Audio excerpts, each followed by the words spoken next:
You're listening to the Deep Purple Podcast, a fan podcast devoted to one of the greatest bands in rock history, Deep Purple.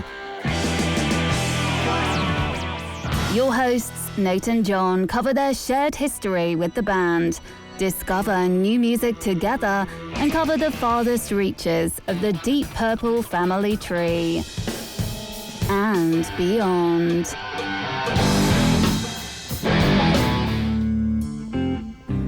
Here's Nate and John now. Welcome to the Deep Purple Podcast, a fan podcast devoted to one of the greatest bands in rock history, Deep Purple. Today's episode is episode number 312, Deep Purple live in Paris, 1975.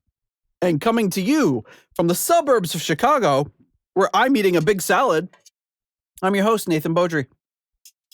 And coming to you from the suburbs of Providence, I'm your co-host, John Don Zeppoli Matola. Don Zeppoli.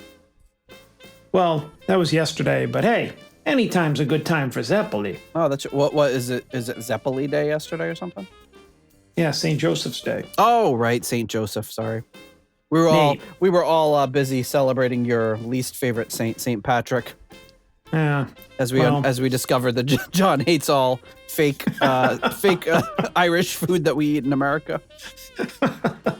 It's not my favorite cuisine, we know. But, you know, just take an Italian saint, some dessert with some custard and powdered sugar sprinkled over it. I'm a happy guy. Hey, there's a where my kids used to do skating.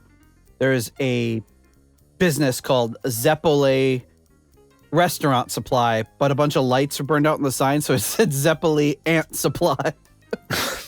And I always used to think it was for years they didn't fix the sign, so I thought it'd be just great if it was a giant warehouse where they sold all sorts of ant supplies. I wonder what kind of supplies would these ants need? I would think it would be supplies to get rid of ants. No, that's true. Zeppoli ant just killing supplies. Yeah, just a big warehouse full of poison. Zeppeli poison warehouse. Yeah. But anyway, folks, we're at you. We got a live stream going because we're doing a live album. And I know we recently covered a live album and didn't do a live stream, but hey, we make different rules. We sent out a last minute bat signal to the patrons. So we got a few people joining us on the stream. Thank you for joining us. And yeah, we're going to be getting into it pretty shortly. But first, want to start off by thanking our patrons because, as you may or may not know, the Deep Purple Podcast is 100% listener supported and ad free. So if you receive some value from our show, please consider giving us some value back. You can do so by leaving us a 5-star review on Apple Podcasts, buy some merch from our Etsy store, or become a patron on Patreon or on PayPal for as little as $1 a month. Help keep us in good things. Help keep the lights on, as some places say.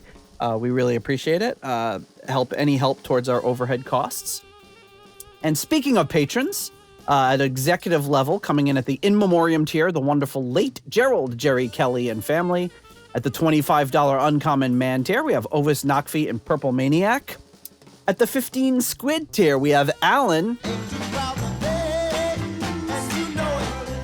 At the 10-pound Good Doctor tier, we have Dr. Mike Catan. At the Turn It Up to $11 tier, Clay Wambacher, Frank Thielgard Mortensen, Mickelstein, Will Porter, PhD, PP, and Michael, don't call him Bradford, Bagford, but he is on the live stream, so do call him live stream participant Bagford. At the $10 Someone Came tier, Ryan M., Jeff Bryce, Victor Campos, Better Call Saul Evans.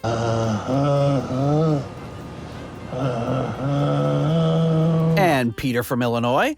And at the Deep Thoughts by John Matola tier, Fielding Fowler. And now, Deep Thoughts by John Matola. Wait a minute. I lost it. Thank you to all of you for your support of the Deep Purple Podcast.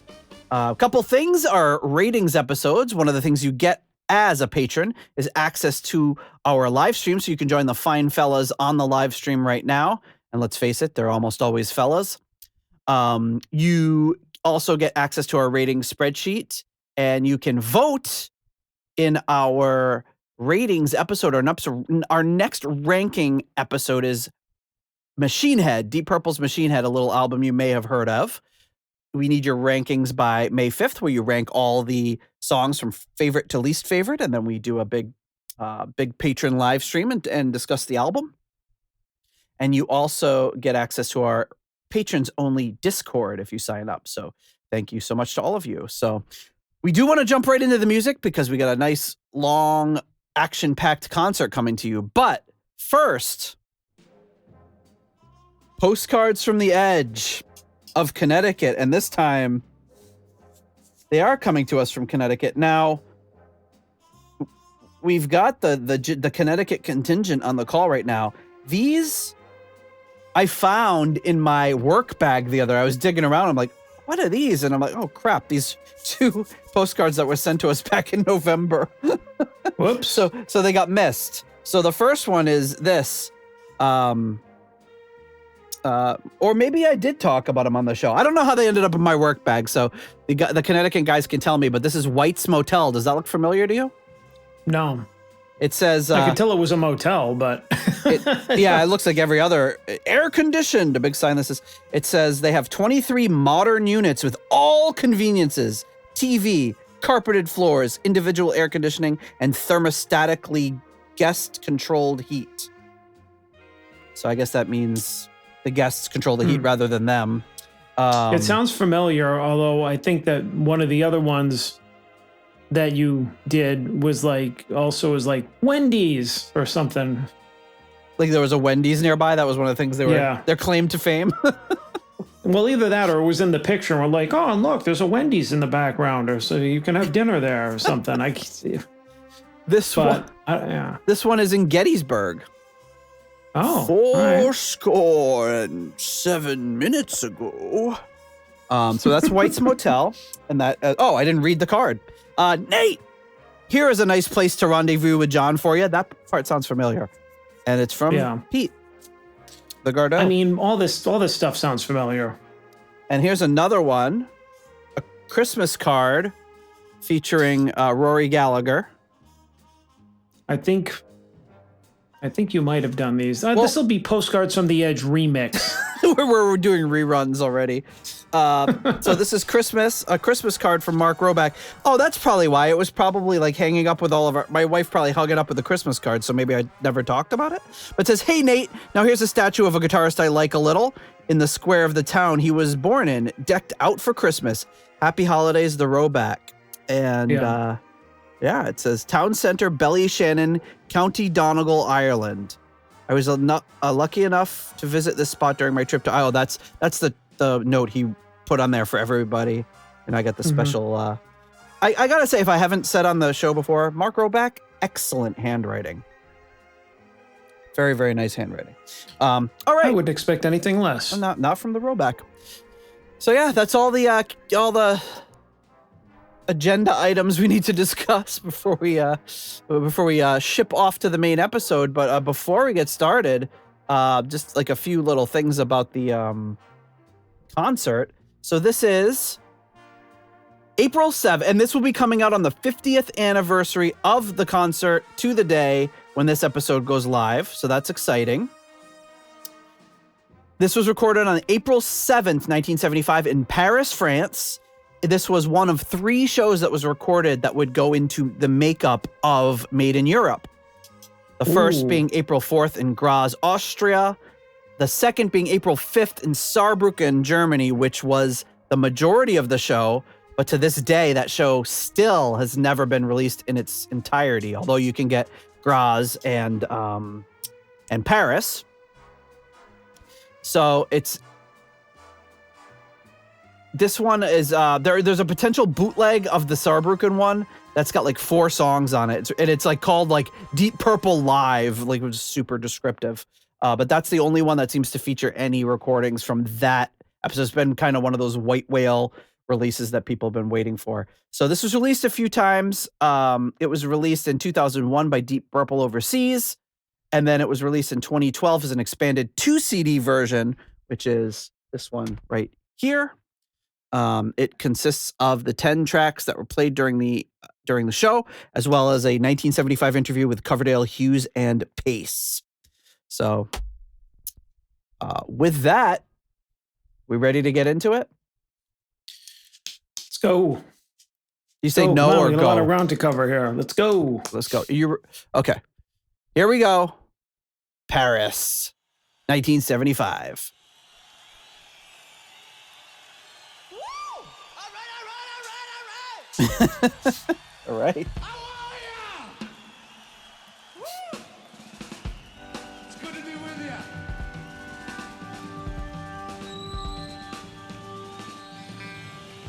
I didn't have any French beer, so I got the next best thing. Belgian beer. We're gonna give you a couple of rock and roll songs. Oh, just a couple. A couple. I want a refund. Coverdale.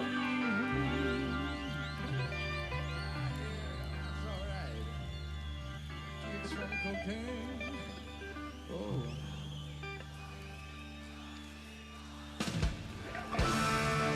Sounds like they were saying Ozzy, Ozzy. No, that's what do you think? What were they saying?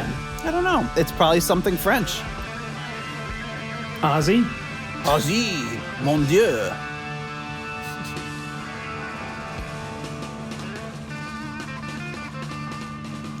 Recording sounds really good. Yeah, I think the quality, especially considering the last few live things we've done, I think this is going to be a real treat audio quality wise. Oh, good. Because this was being released with the intention of, recorded with the intention of being released.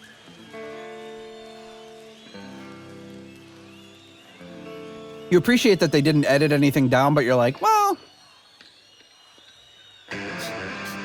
Nice. On the other hand, you kind of wish they edited some stuff down. The dead air would be nice.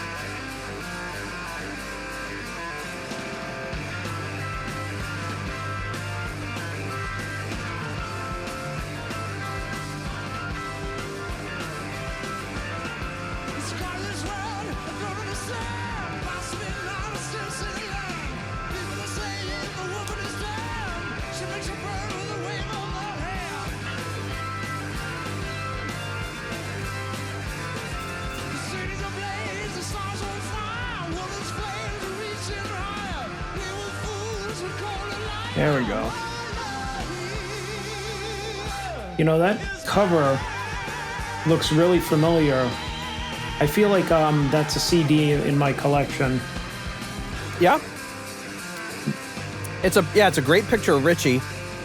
And I think there's a less obscured one on the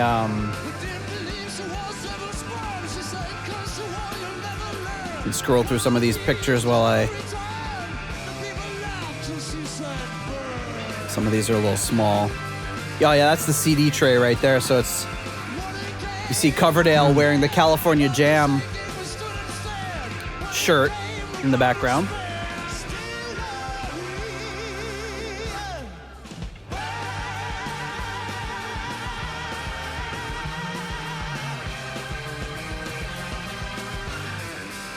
And the CDs for this whole set are great. This is a great series. Bunch of kind of seemingly random shows. Ranging from, I think they're all in Mark II and III. But they all have the same packaging. Mm-hmm.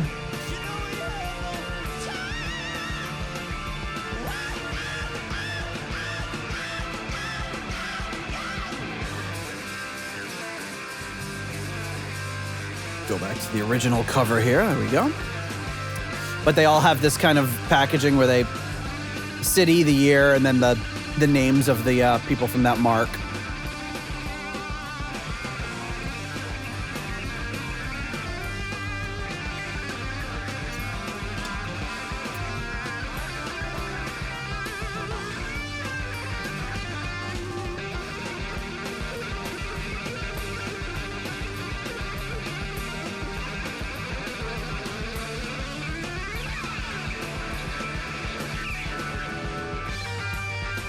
It's great how Richie can come in and always put on a really great performance. Even when he's got one foot out the door. Yeah, even when he's basically done.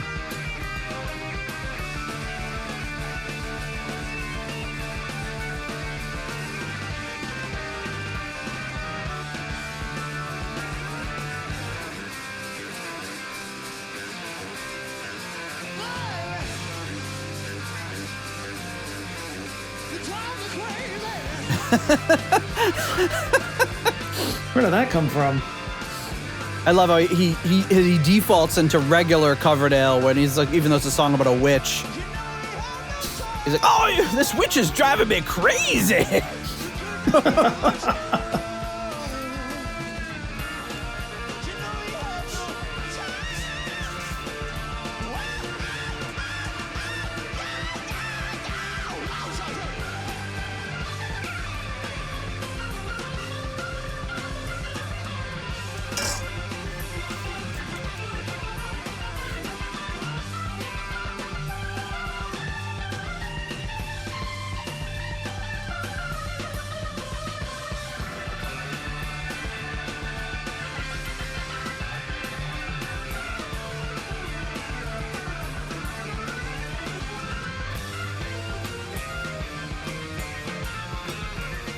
Yeah, Mark Roback brings up a good point. Sounds like Coverdale's being burned, like touching the hot stove. Ow!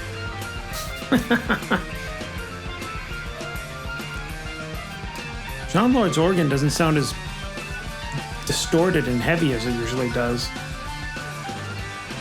Yeah, it's kind of got a clean sound to it. I think he usually tones it down a little during that particular solo.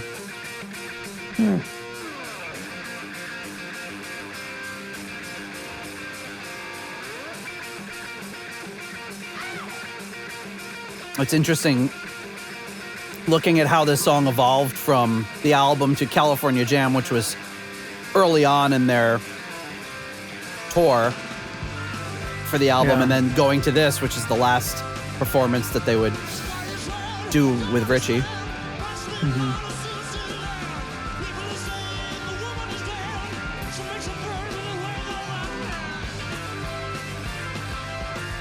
And it's interesting because they didn't put Burn on Made in Europe, right? It just starts with Stormbringer.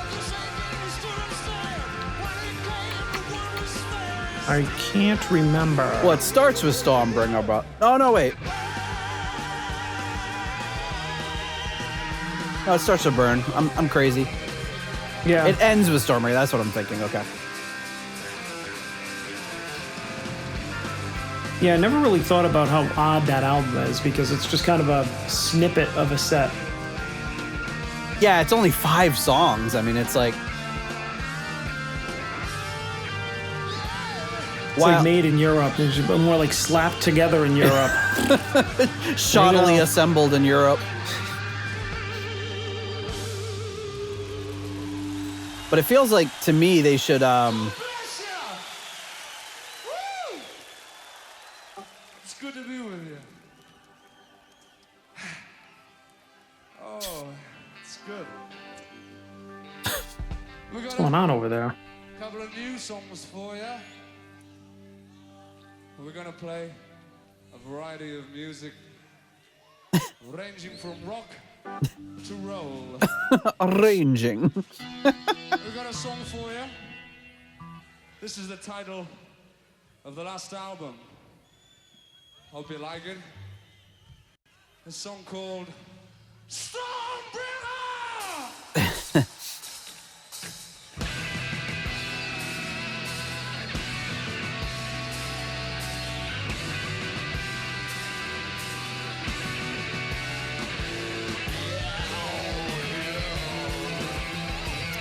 Yes, as Michael Bagford points out, Blackmore did later do Burn when they did that brief Rainbow reunion.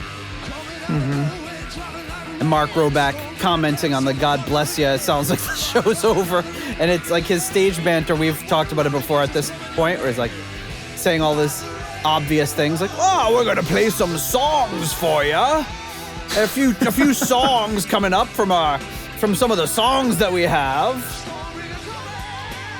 And how do you like my shirt? It's made of material for ya.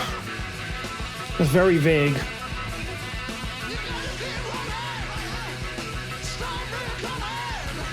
And Michael Bagford just said something so unbelievable in the chat that I can't believe it.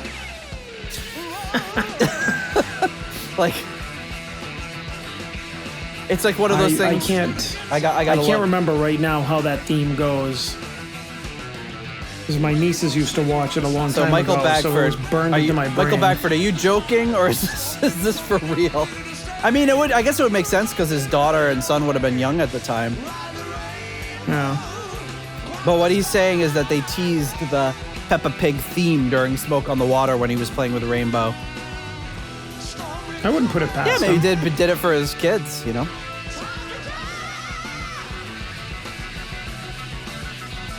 I said I heard that, like, episodes of Peppa Pig when my older niece was, like, really young. And funny thing was they were all dubbed in Italian, so... Oh, do you see the Italian? Oh! That's how I watch it. Oh, Ciao, Gardo. Peppa. He's like, oh, Peppa, you didn't want the... No, and now I just did, like, some kind of weird French fake accent. Yeah, Yeah, but sure enough, he sent me a, and Peter never saw it. Gardo does not know what Peppa Pig is, but why would he? Because his daughter is too old to probably have watched it. Yeah, probably.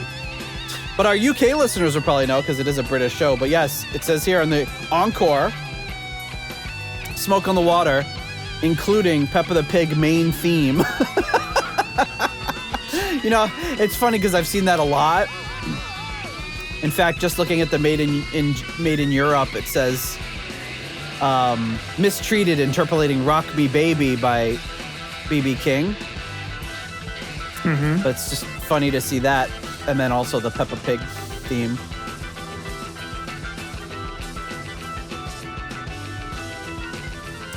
Like how, like, Richie is panned, like, right, and you can really hear what he's doing.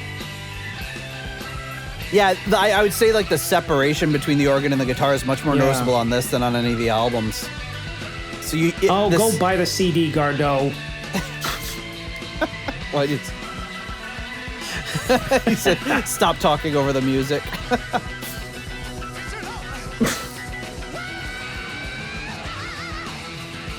Yeah, I gotta say, the quality on this is fantastic. Yeah, you were saying the separation of everybody is really good on this. That because you whole can- little Bach-esque breakdown in Burn sounded different than I remember ever hearing it before, because you were really hearing the separation of those instruments. Yeah, when we weren't talking over it. Exactly, during that part.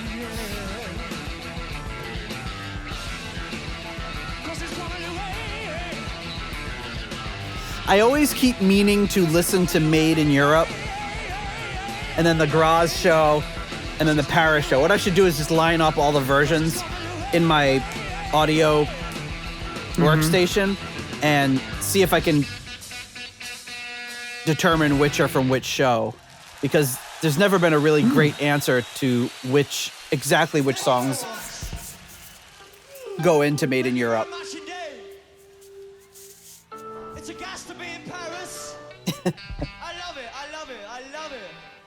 April in Paris. We're gonna do some songs off about 3 or 4 albums. We're gonna clean a few from the Stormbringer album first.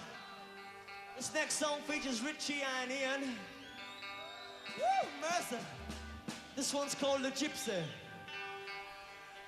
Let's everybody getting down a little bit more. Come on. I love the going over the agenda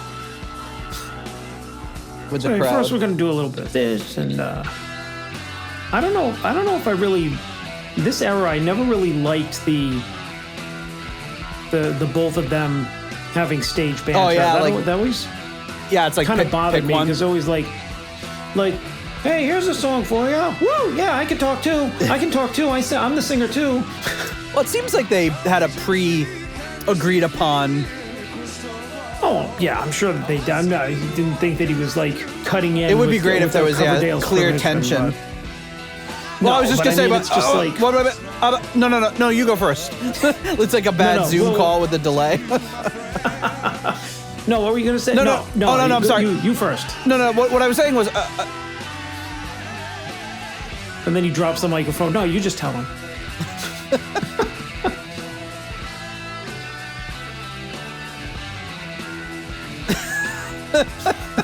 Michael Bagford says, Glenn, I'm going to play bass along with the band tonight. We'll play songs you're familiar with. I'll do some outlandish stage banter. Maybe throw in a few whoops.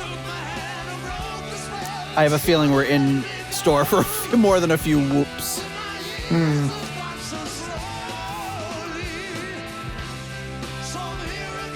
I always loved this song, so it's nice to hear it. It's hard. It's a little too fast live, I think. Because it's such a moody song. Like, I feel like it has to be a little more down tempo. Yeah, I was gonna say it depends on which version.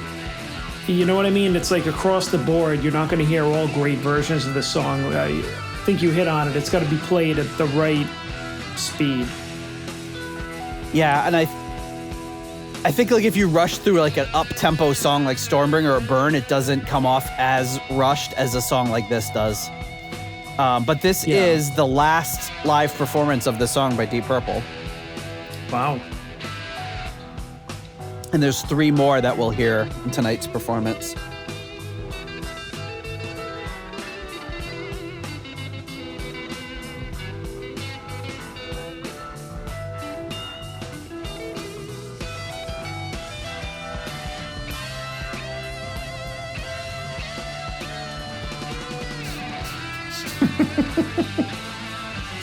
See what Bagford said.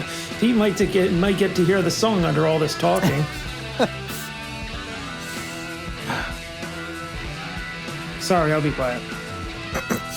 Yeah, shh. We're trying to listen to this. There's no other possible way to listen to this. I wonder if this is on... I don't know. I don't think this is on Spotify. No, you'll be surprised. There's a lot of Purple stuff on Spotify now. There is. Oh, it is. There you go.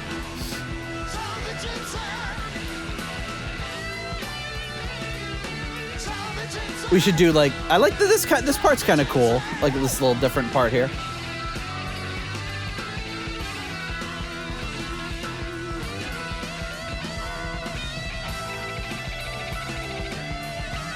It almost sounds like he's coming in early and he doesn't realize it. Tell me, Gypsy! Oh shit, we're not doing that now. And then he kind of like repeats it so it makes it sound like it happened on purpose. Maybe that's how it started. I don't know.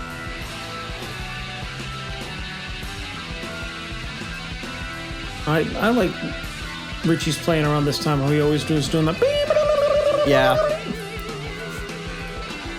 Look at that cool, that like cream colored Strat that he's holding there.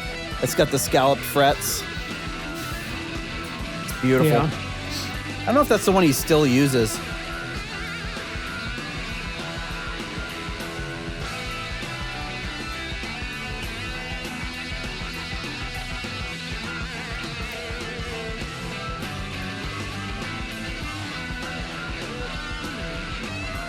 It's cool that you hear the separation of the bass. You hear that like ascending bass line and descending organ.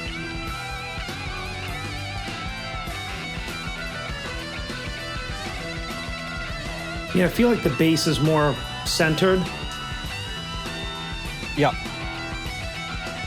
Yeah, they do it. I think a good job of like kind of like panning the album, but not making it sound like Richie is like all the way over here and John's all the way over to the left. It's like,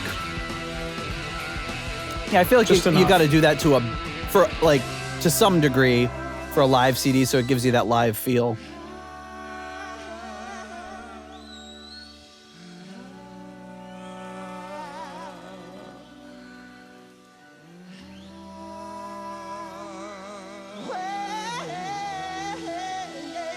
oh, that's good. That I was like awesome.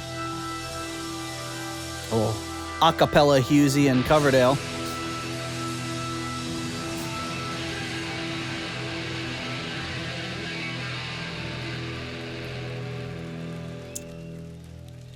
I feel like they should have called this Richie en Paris. Remember that show, Amélie in Paris? Although if you're All right, here's a in the switch U.S., you of call it rock Emily in song. Paris, which I don't want to completely- see any fat people around after this one. what did he say? I don't want to see any fat people This around is after this one. Stormbringer album. This is a blues song. This is about a bad judgment, this one. This one's called Lady Double Dealer. Get out of my goddamn way.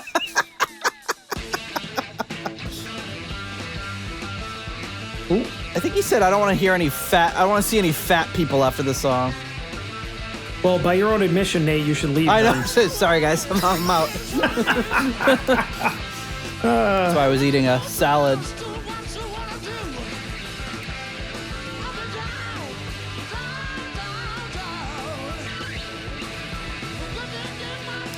This is also the last live performance by Deep Purple of the song, although Whitesnake would perform the song early on their run. Mm-hmm. This is the last time we're hearing Deep Purple perform the song.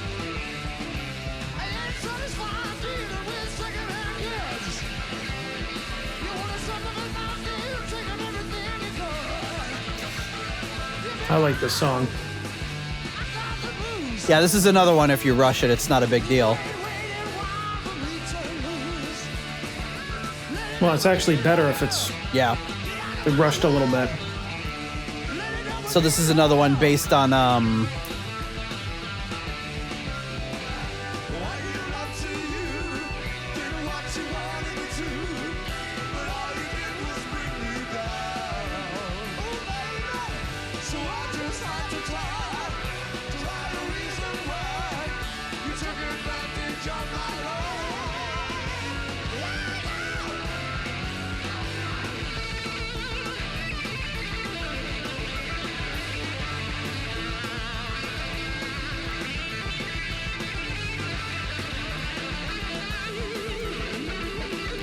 No, Richie's tearing it up. yeah. He's got that like really sounds like a really crazy like tape echo or something.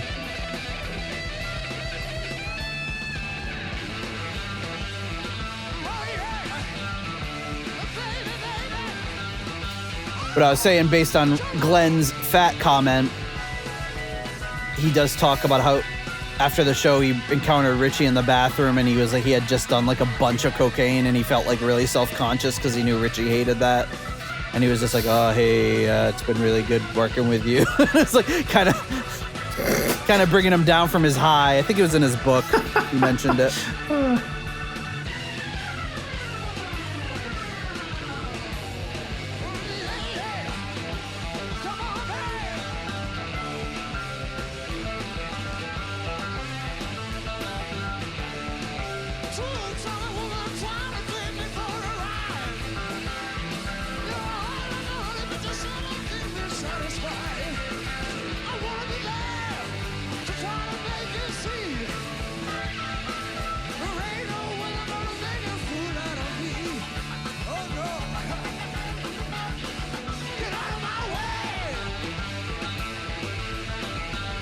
So Mark Roback is asking if Richie read French Women Don't Get Fat, or if Glenn read it, but that wasn't released till 2004. I just looked it up, so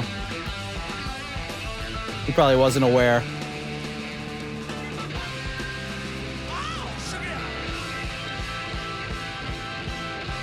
I think you're right. I think even in this song, John's organ doesn't sound quite as distorted.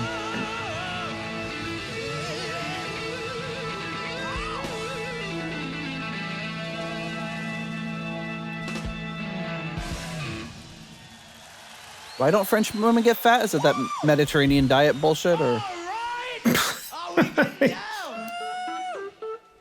I like the Mediterranean diet. Lots of olive oil. Oh yeah, everybody likes it.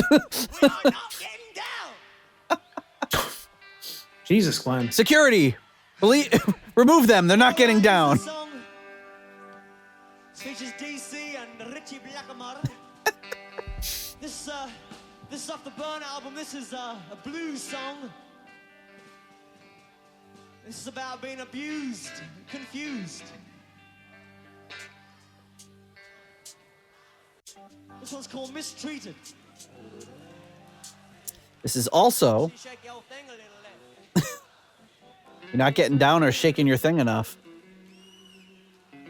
So this is the last live performance of this song by Deep Purple as well. Oh boy. That's a shame. What a great I song. know. Oh yeah, Michael Bagford pointing out that Martin Popoff does not like Mistreated. He also doesn't like Child in Time. John. Moody bastard. That's why they call him the Contrarian. Martin Popoff really does not like Mistreated. Popoff can shit in his hat.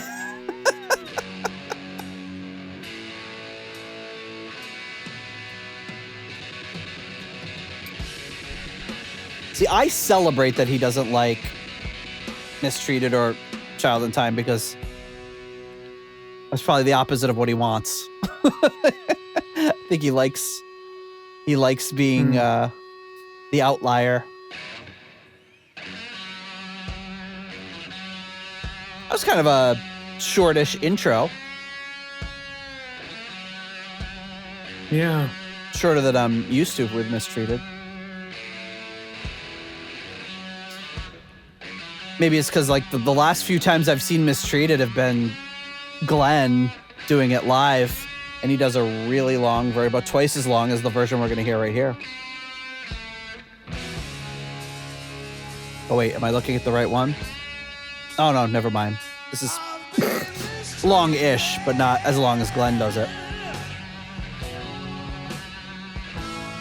See, the version of this on Made in Europe, whatever show they took that from, was like one of my favorite versions. Yeah.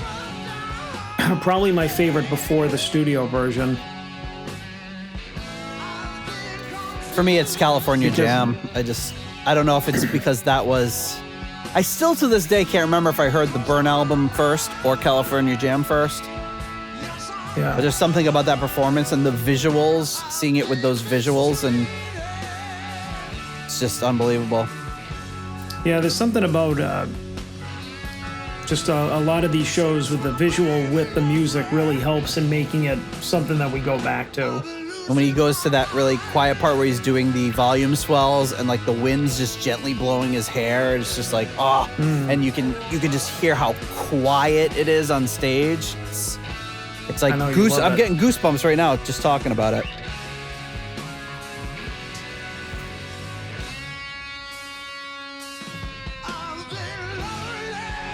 It's like in this solo where Richie goes into the band is playing, he goes up, you know, for like 10 minutes.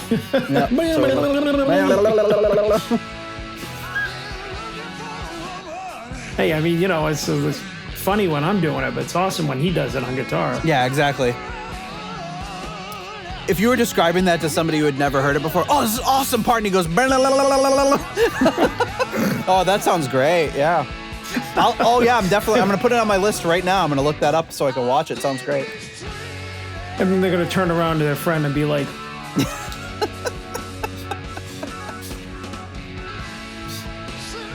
Michael's asking if we're going to get more sax riffs sung tonight by John and Nate. Were we doing Baker Street recently? oh, I think so, yeah. That'll be on our upcoming CD, Sexual Pleasure. An a cappella album by me and John do Bobby McFerrining up a bunch of his classic sax songs. Bobby McFerrining. Oh. There it is. See how...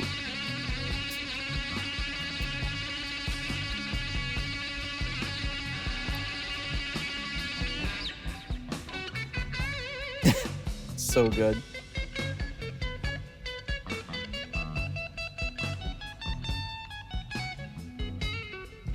It's really...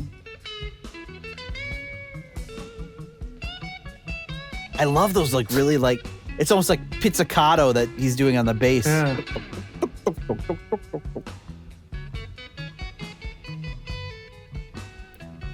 Oh, they always just nailed this so much.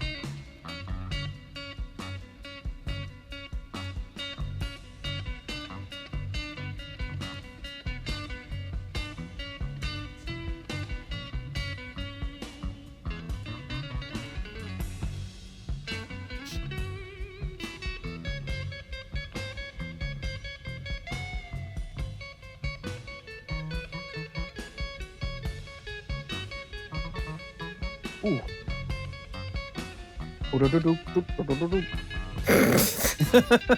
It's great.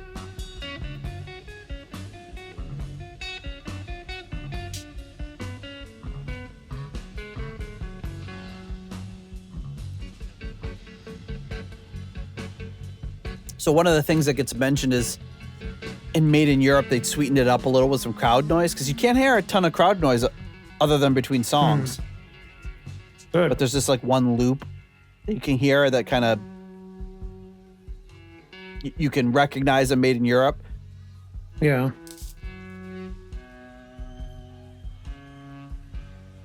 I don't know why this sounds loud enough in the crowd, but Yeah, I don't think you need to really do that. you hear the whistling and the Well, a little bit. I mean, you don't want that to overshadow the music. I actually prefer it like this. You can hear it very faintly in the background.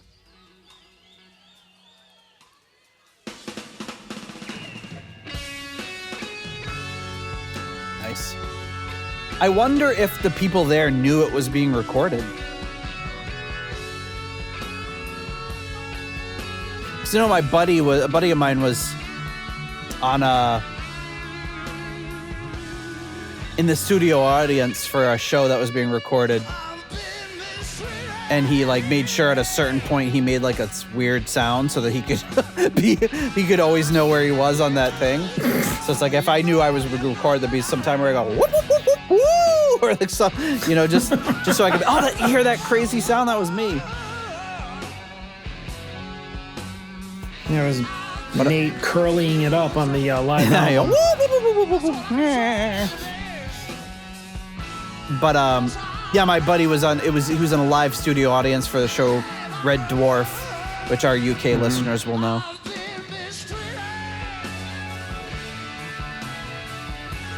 And Peter Gardot won't.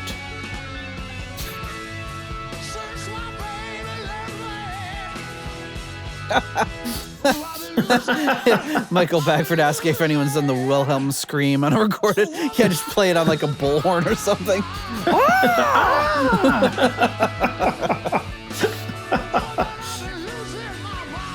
All right, now we're gonna do Mistreated. Ah! You have to wait for the right moment.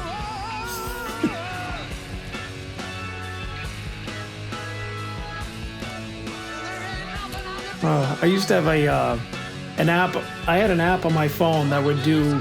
It had like 2 or 3 different effects on it, and one of them was an air horn, and the other one was the Wilhelm scream. So it would just go between going like beer, beer, beer, beer, to, and I would like annoy the hell out of everybody with it at work. I can imagine. Yeah, thought it was gonna go on forever. It's like. If Mark was there, he'd be saying, "Roi de la vitesse." I don't know if.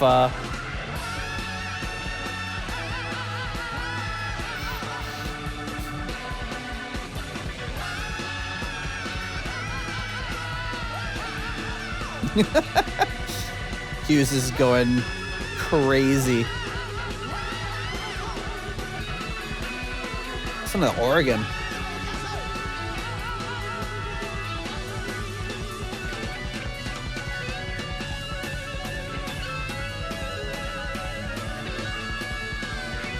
It's kind of unusual for him just doing those like arpeggiated chords the whole time.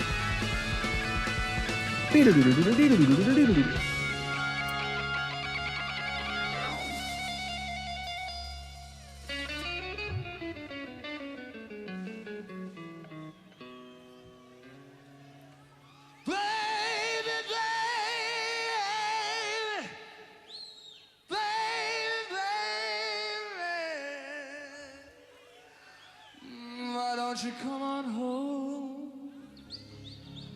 Why don't you come on home to me? He almost sounded like Hughes when he said that the first time. Why don't you rock me, baby? Rock me all night long. Now, why don't you listen to what I'm trying to tell you? Rock me, baby. Rock me all night long. I don't know what time.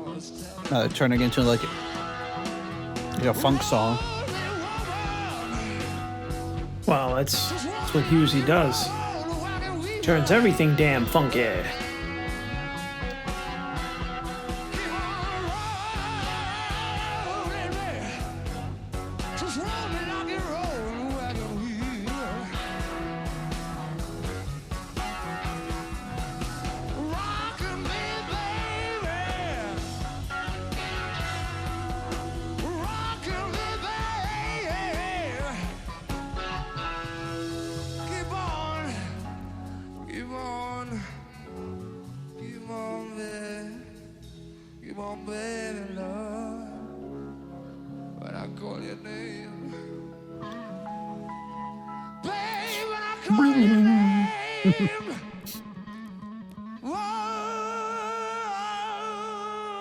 Gotta give it to Hughes. Did some interesting stuff in the background Yeah, sometimes. I love it.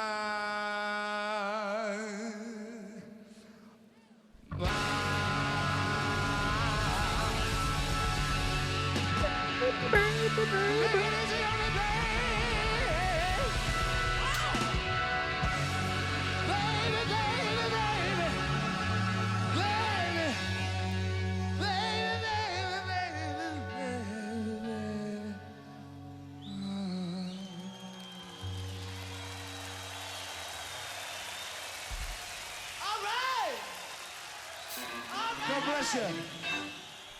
All right, we're going to do a song from Machine Head. Da. See, one of my kids, they're always like that. Which is 45 RPM. One of many hot shots. Alan Freeman's Dick of the Dates. What? This one features Blackmore. I want to see everybody doing something, else I'm going to come down there and call some trouble with you. I'm a hill roser, baby. Wild.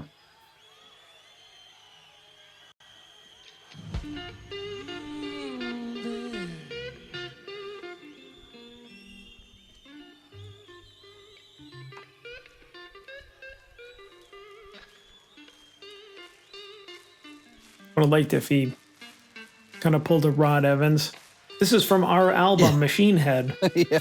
Well, at least have a little bit more pull than Rod did. Yeah, but I think that's a stretch. It should be like this is from their album, Machine Head. Well, you could say R because he's part of Deep Purple, and there's like people on stage, 3 people on stage that were on that album. Rod was talking about an album. He was talking about a Mark III album. I think he's talking about. This is from our album Stormbringer. I think he said. I still think that's funny.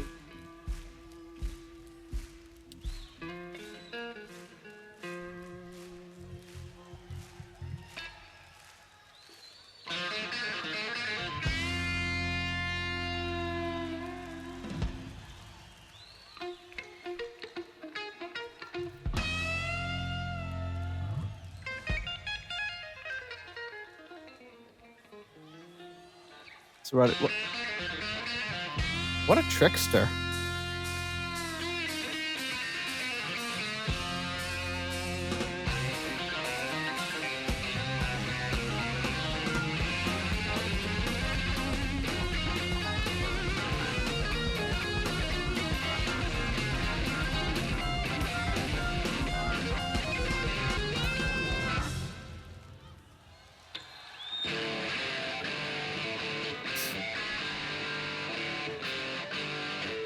Oh, Richie. That was a real psych out. I think there were any nerds in the audience. Well, actually, that's not from Machine Head.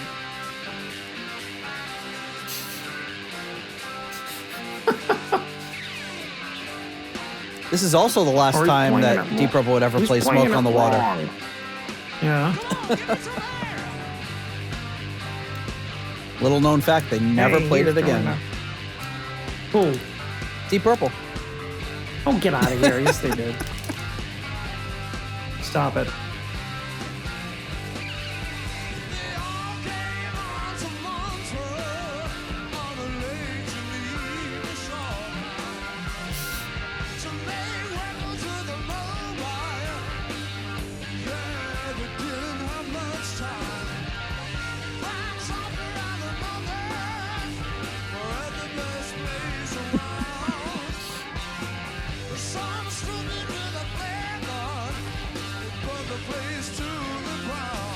Music is good. I just don't like the way Coverdale ever sang this.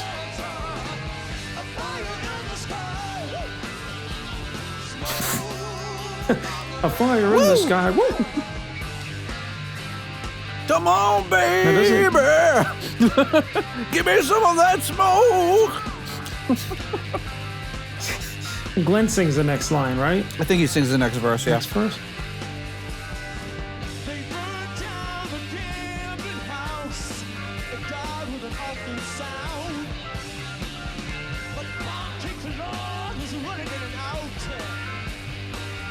Burning kids out the ground.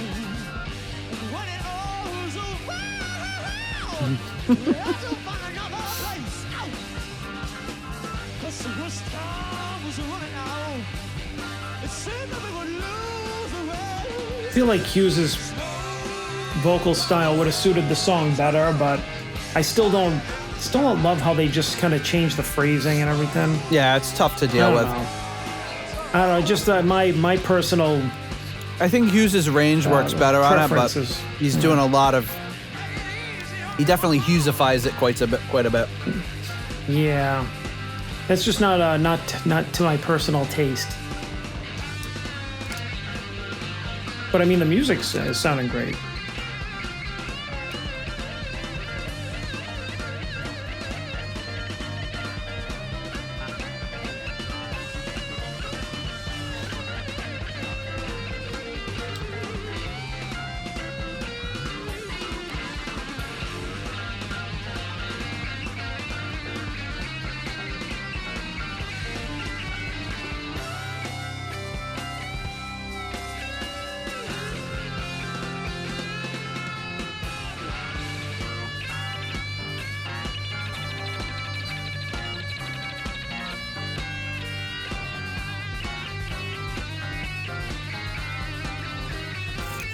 Throwing in a lot of those, like snake charmer sort of stuff for Smoke on the Water. Yeah.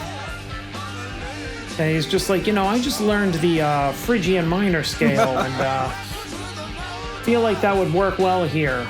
I'm gonna do that. Gonna do a lot of that. I'm gonna do a lot of that Middle Eastern stuff.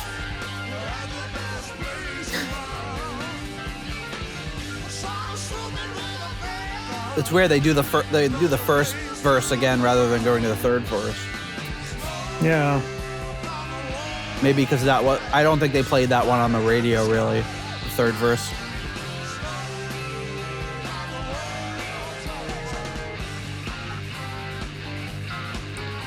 Yeah, I don't know. I just think that they're just a little too loose Yeah, it's just when they do this version of it. It's too, It's not. It's just checking a box. Yep, we played Smoke on the Water. Because we have to.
Oh, here we go.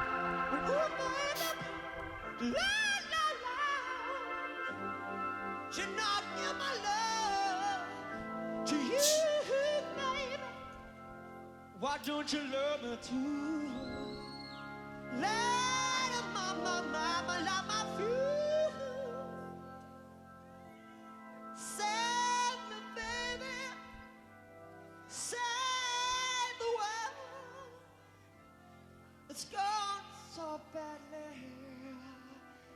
can understand ya. You got me running like a big winning wheel. And I don't wanna know What'd he say? what you're doing.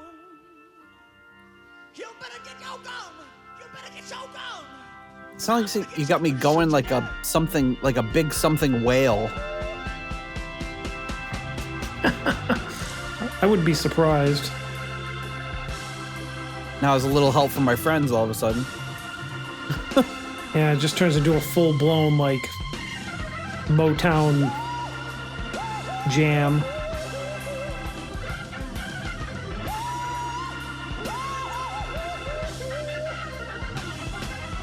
Who's your baby? Said I need your mama. Why don't you call me, baby?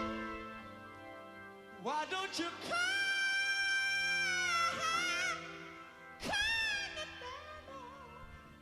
'Cause there's no Well, interestingly, it looks like Rainbow did not perform Smoke on the Water until 1981. JLT. Oh. Save the world. Save the world. I want y'all to get right down. Is everybody all right? Come on. I said slow. Slow.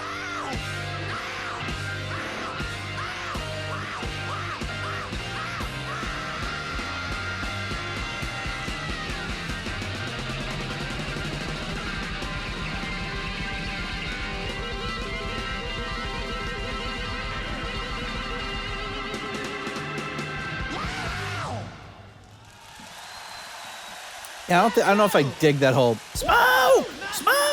Yeah. Nah. It's all right. We got a song for you which features the instrumental talents of the orchestra. It starts with an introduction from Mr. John Lord. Features an electric guitar solo from the magic fingers of Richie Blackmore. Electric guitar, huh? But there's more. Mr. Ian Forskins Pace will perform a drum solo for ya! Ian Foreskins. Your own, your very own, You Fool No One. This was another one I loved on Made in Europe. Yeah. Like this and Mistreated, the live versions of those. Chef's Kiss. Yeah, I love the way that their stage banter was just like, all right, now you're going to hear some songs and you're going to hear some guitar, and it's all right, stop it. Yeah, it's weird. Was that like was that something that was like common by all bands, or was it just them being goofballs? I don't know. I think to me it sounds like, hey, I'm uncomfortable and I don't know what to say in front of all these people. Yeah, I've got. That's what it's giving to me. Yeah, like I gotta fill some As the space. kids would say, while that's what it's giving. it's giving. That's what it's giving. It's giving. Pick me. Ugh.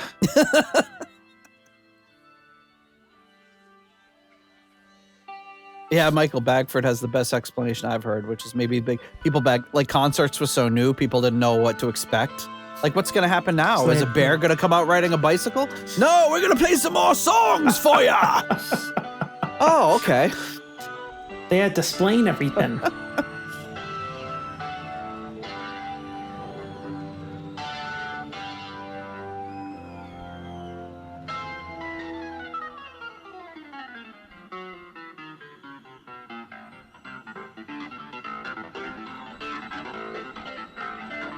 I love that. That sounds like a proto Pace Ashton Lord Yeah. for a second, like the beginning of a Ghost Story.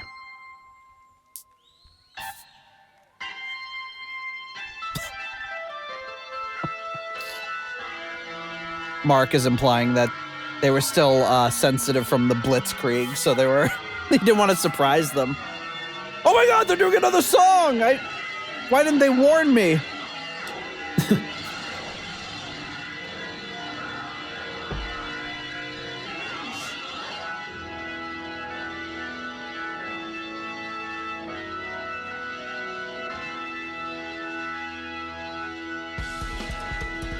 Ah, nice.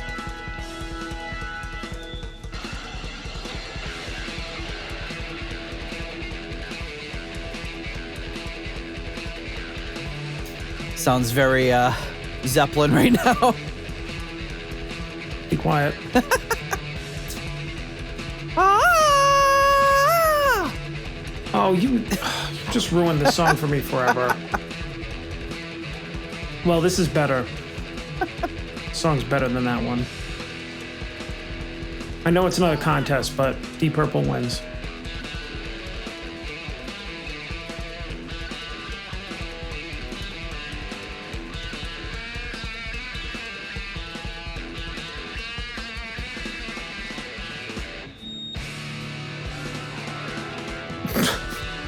Oof. Oops. Oof, you hear Richie hit that bum note?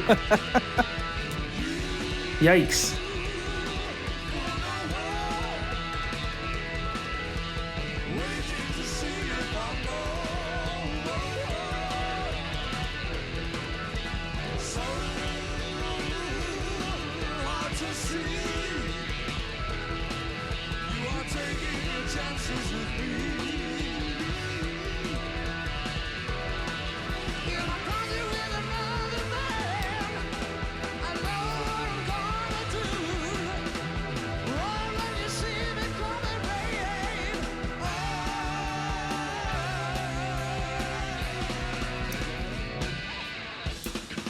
And this is the last song where we could say Yeah. this is the last live performance by Deep Purple. Wow. The remaining 3 tracks would be played many more times.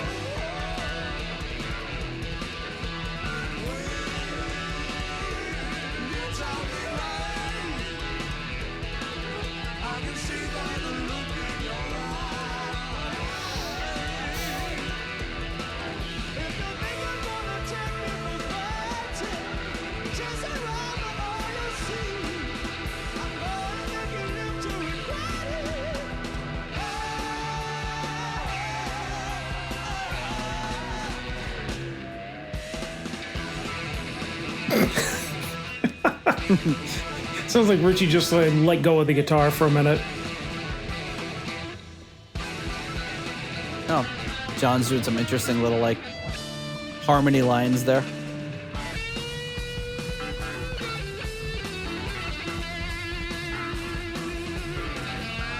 Michael Bagford has a good question in the chat.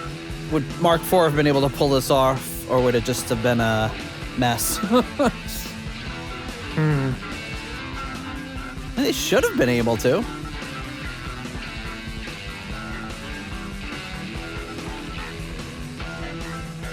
I mean, it's so up to pace to drive this song that I think they probably could have made it work. I don't know why they didn't carry it on into that lineup, Yeah. but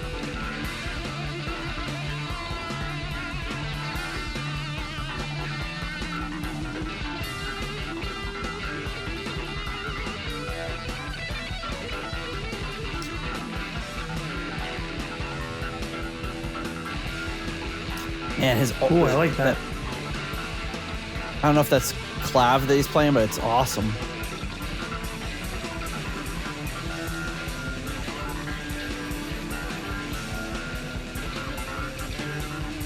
Well, given the length of this concert and the 2 particular jams that are coming up, I'm gonna break with tradition and do some patrons during the jams.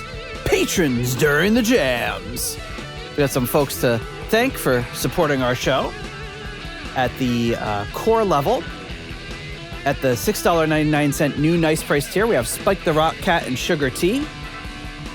At the episode $6.66 tier, we have Steve Coldwell, Arthur Smith,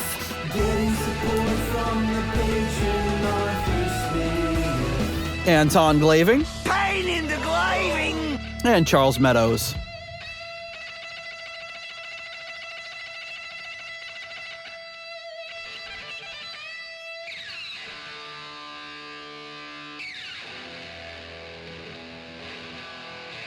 The $6.65 Almost Evil tier, Kenny Wymore and Richie Sucksmith.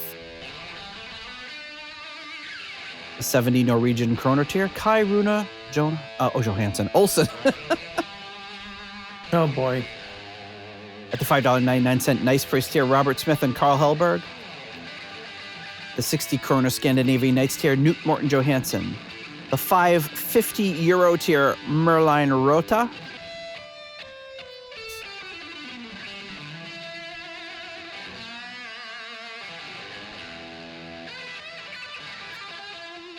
Wow, he sounded kind of Page-like in that.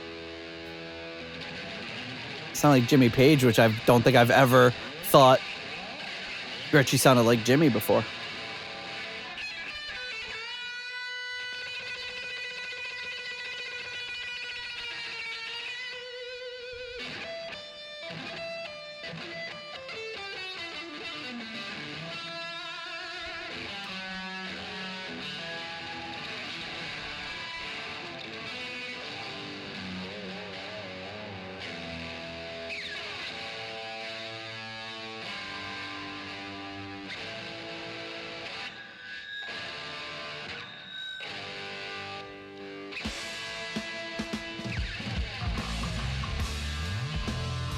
Nice.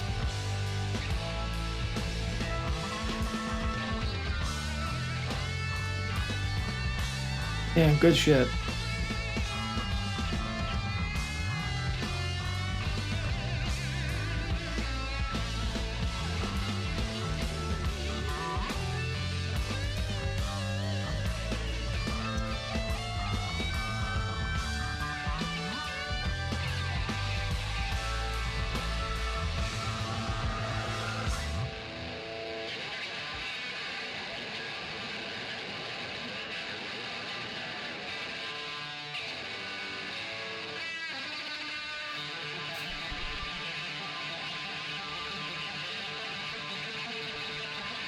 Great solo.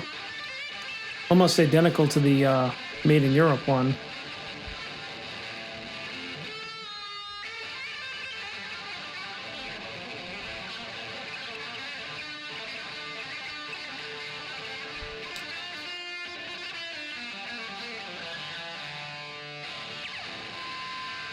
See this? It sounds like lasers when he does it so quick.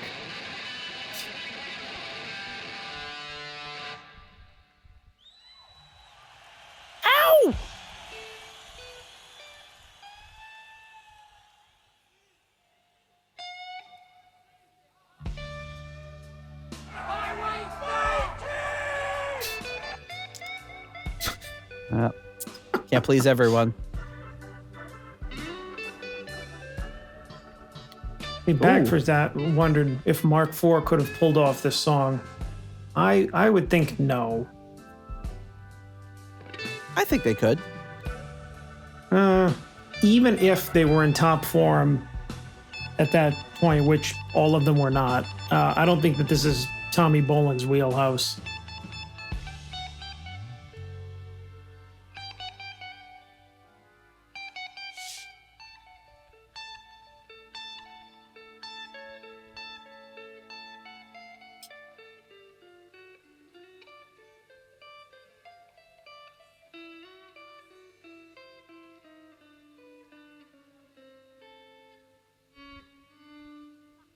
That's awesome.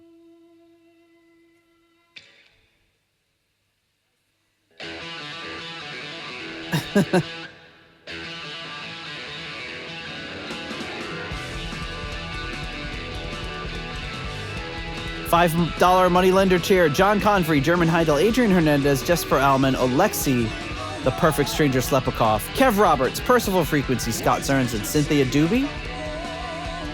We also have Raf Calf. You guys ever have sex? Coyote Bongwater, John Maselli, Sarah Sanders, Jellybean, Evan Robinson, Richard Fusey, and Purple Swede. Thank you, folks. Ooga chaka, ooga ooga shweed. Sweet. There you go. Well, I did it so you didn't have to, but that's okay. I thought it was a request.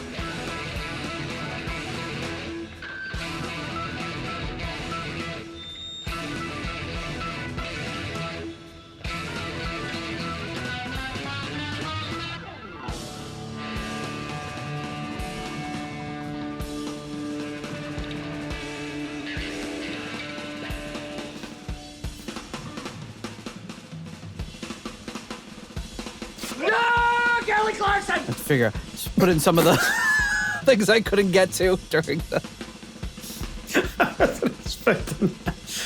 How about the Wilhelm scream? I do have that somewhere. I'll have to cue it up here. To bear with me.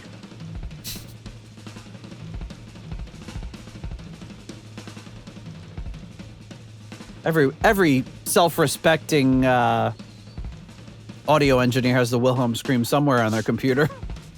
There you go.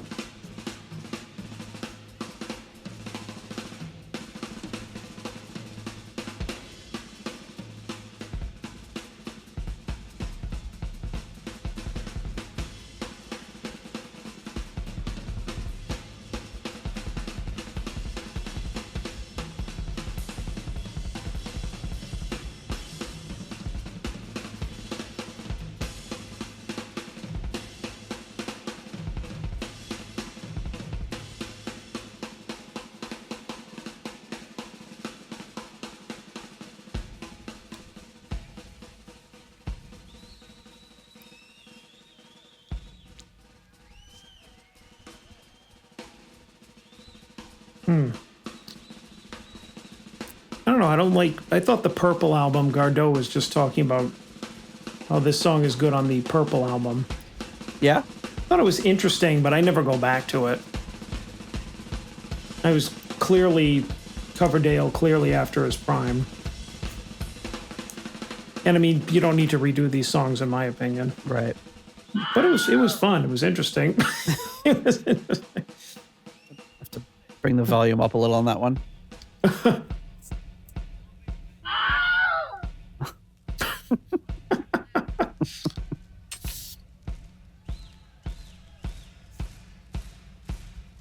Whenever people start clapping, I always wonder if the musicians on stage hate it. Because Ian Pace is probably like, no, like, I need to be the one keeping the time. Not you French bastards.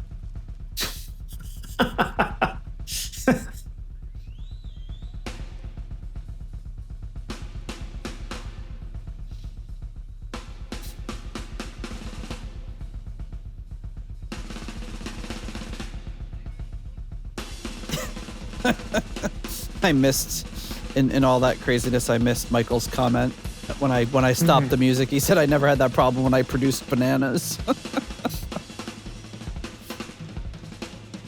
I didn't have that problem when I produced my new banana candle. Ah, yes. Now it smells like roasted bananas because I lit it.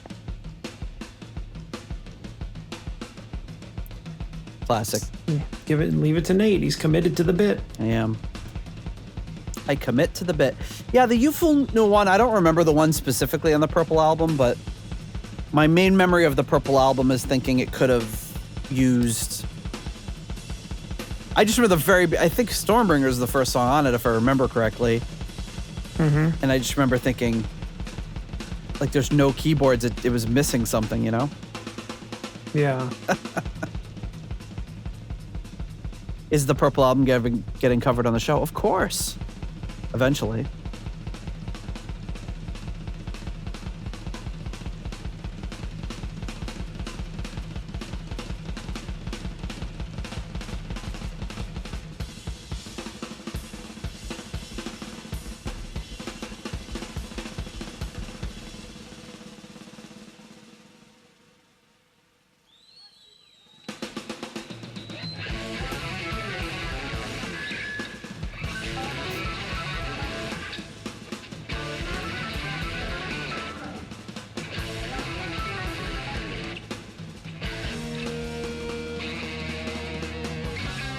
Okay, Peter says Burn is the first song. So apparently, like, my brain just makes it that Stormbringer is the first song on everything. I don't know why. Oh, Nate's favorite song. The Mule.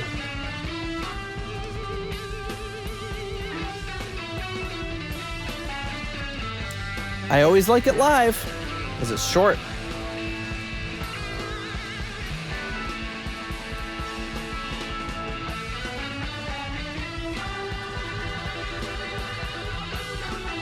Stormbringer's the last song on the album. That was close.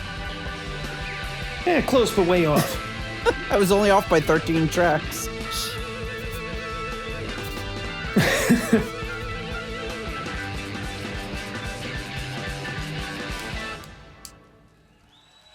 Woo!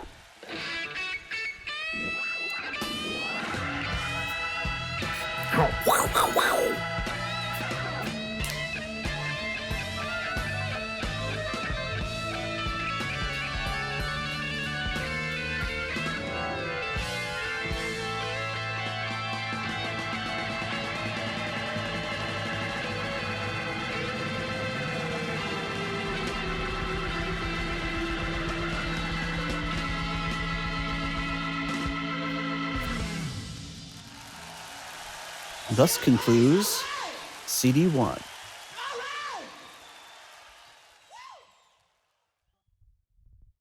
This is a two-parter, right? No, Oh, no. What, this episode is? It should be. Sorry, Mark. What did he say about your coconuts? I don't believe that. It's a song which you all know. I don't want to see anybody sitting down. He's back on You it. hear me? Well, you better not. He's coming for you. I want to see you all stand You- up and doing something to your old lady or old man or something. Do something to your old lady. Or your old man or something. As long as someone's There we getting go. molested, that's all I care about. Yeah! That's all right. Don't. Hughes is pissed. You got to turn your low light on me. You got to turn your low light on me, baby. If you motherfuckers sit down, your ass is grass. You hear me? You got it, you got it.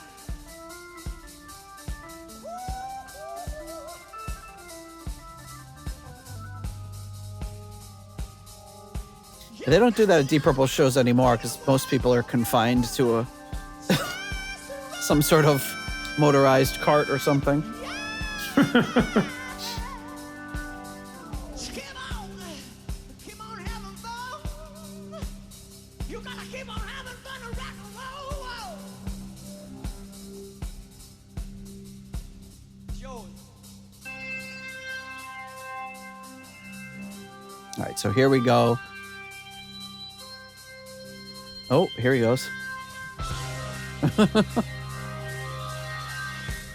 Appropriate for space trucking, I guess.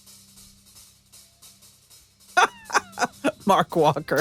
Mark Roback said, tap those tennis balls on the bottom of your walker. I like that though. Mark Walker. It's got a nice ring to It it. does. Yeah, it sounds like a good name.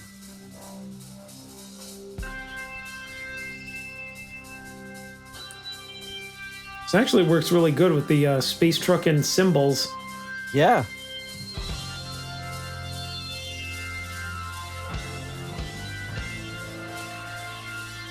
It'd be great if they were all just like looking at Richie's amp and going like,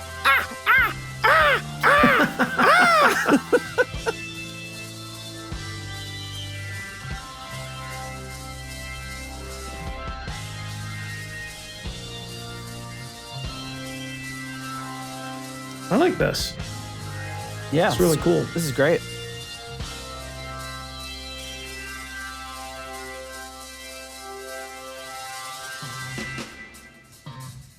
Come on.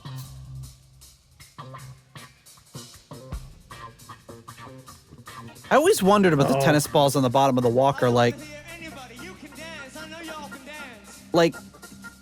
I always wondered why they didn't invent something that was specifically made for that. Why they just had to buy and cut up tennis balls every time. Like they couldn't invent anything better than that? Cheaper. I guess.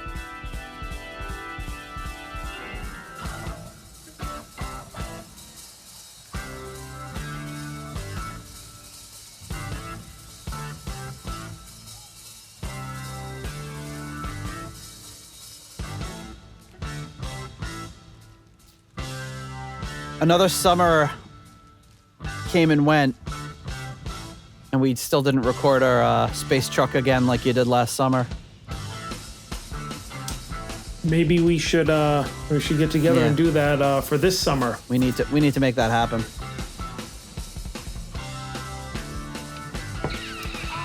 Or do you have any like access to like AI tools? You could just have Chubby Checker sing it himself. That's not as much fun. We gotta actually do it.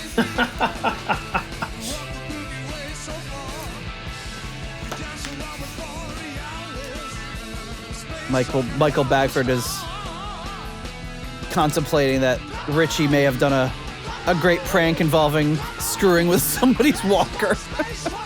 And another one of his hilarious pranks. These days, yeah.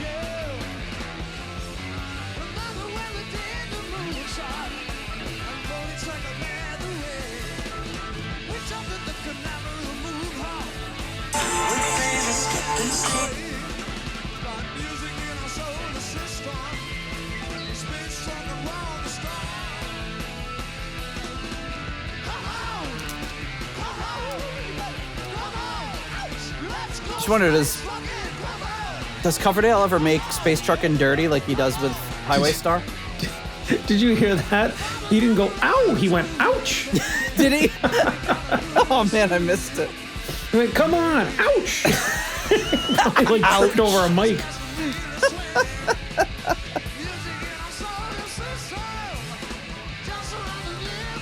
I don't know. I mean, I know it's low-hanging fruit, but he could have just said space fucking. That's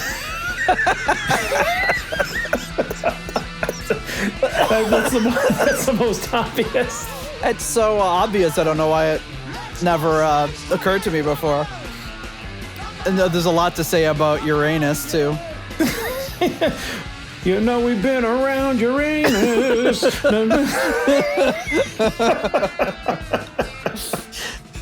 Come on, come on. All right, this is all got to go into Space Truckin' last summer. Write it down. It's taken a different turn than I thought. Here comes a big rocket. See, it's writing itself. It would be like that scene in Austin Powers. It's an enormous Johnson. You know that one? Yeah.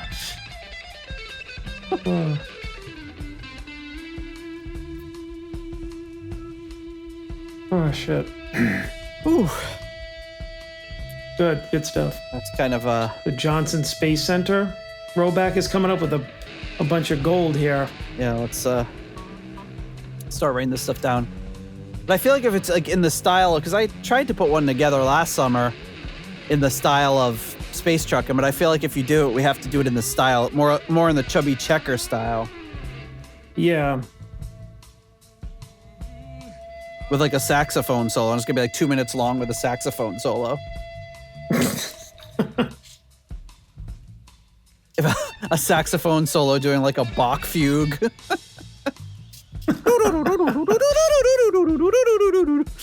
That'd be great, like a saxophone doing like the Burn solo over a Chubby Checker song. Seems complicated though.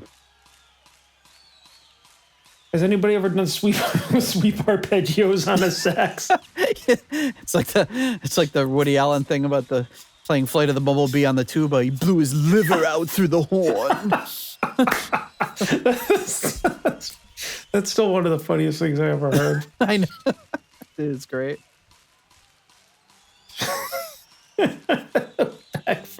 Space twisting. Oh, they're doing Child in Time here. Yeah, they're doing it too fast. Slow down. Very. Oh, come Actually, on, no, baby. It's pretty good. You're just a child, but you're a child of mine. Sweet child of mine.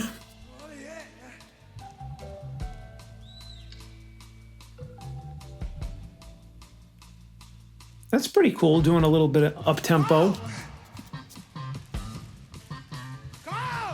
Oh, another good question from Bagford. Could Mark 1 have done Child in Time?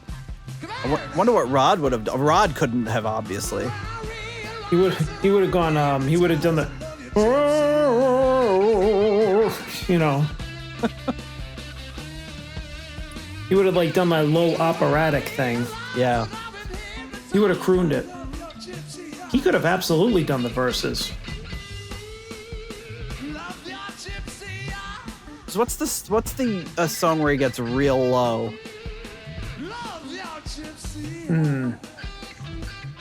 Is it Berta's Flown?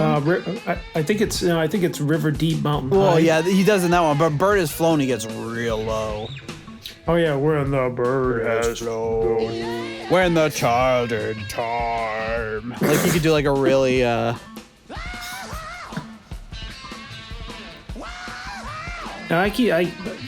would just be so interesting. Hopefully there'll be some Deep Purple fanatic someday that'll mess around with AI and give all these unusual give all these bad ideas to us. Actual so we can sit down and listen to them. All they need is AI, Nate and John, and we don't even have to do this anymore. We can listen like everybody else for the first time on Monday morning. Oh, that was good. Oh, look at that. Rod singing getting tighter. All right, yeah. That'd be good. Nighttime comes.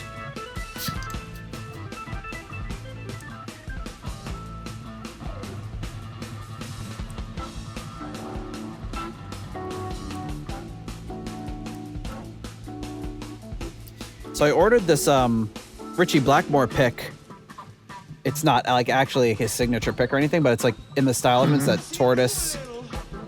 Oh yeah. That, with the really sharp point at the bottom. It looks kind of like a pentagon.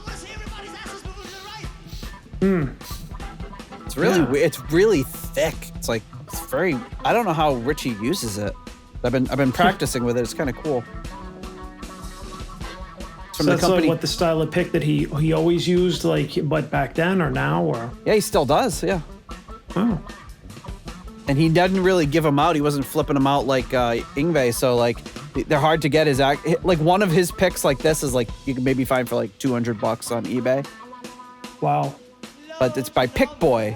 Funny, I ordered it. It was back ordered for like 3 months, and I'm constantly getting updates, and then it shows up in the mail in this tiny little like Ziploc bag, like I just ordered heroin or something. It's just one guitar pick in like a little heroin bag.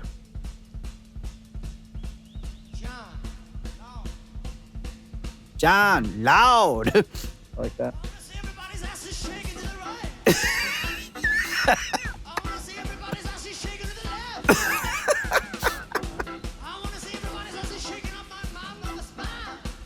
On my what?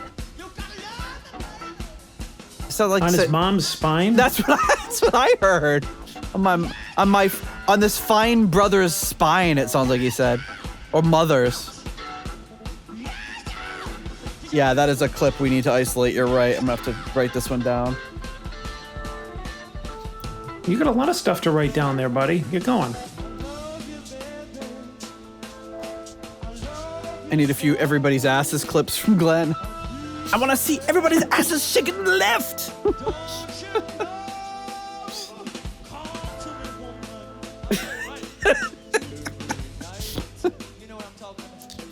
Michael Bagford's doing the continual like Glenn's like an alien visiting Earth. I noticed that people dance during concerts.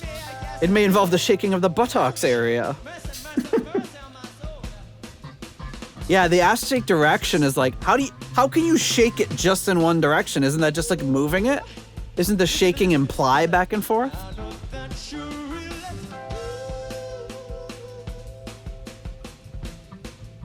And I think like Hughes and Ronnie with their improvising through songs, they say the most nonsensical things.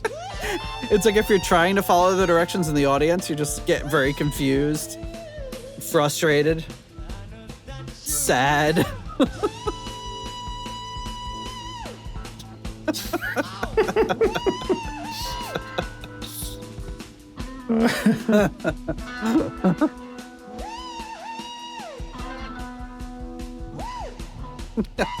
They should cover the Hokey Pokey.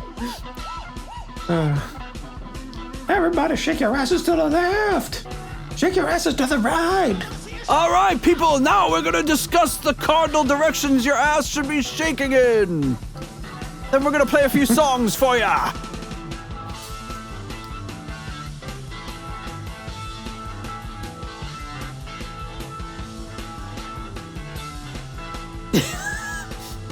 Michael's. Imagine this at a Blackmore's Night concert. Imagine Candace. All right, everybody. I want to see everybody shaking their asses to the left.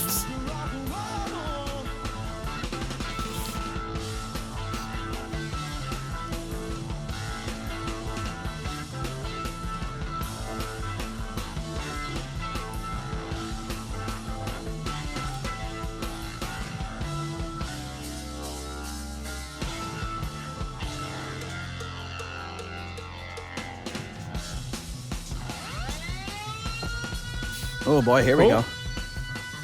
Lawyer's busting out the badass sound The effects. something or other.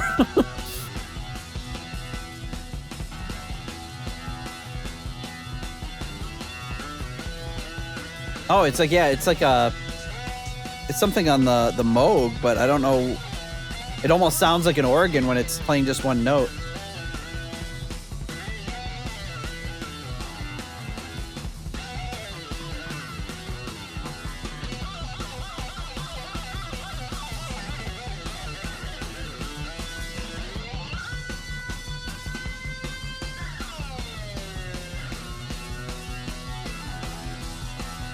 All right, well, we got to thank our last level of patrons, folks.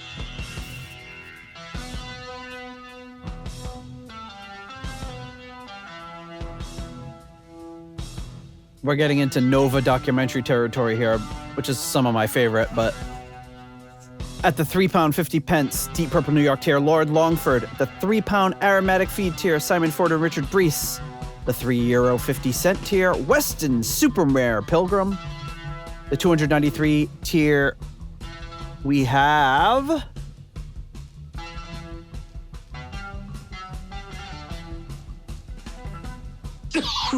Blackmore tights. big delay there. $3.33 halfway to evil tier, Stephen Sharp, and of course the wonderful Duncan Leask. The $3 Nobody's Perfect tier, Peter Gardeau, Ian DeRosier, Mark Roback, Stuart McCord. We have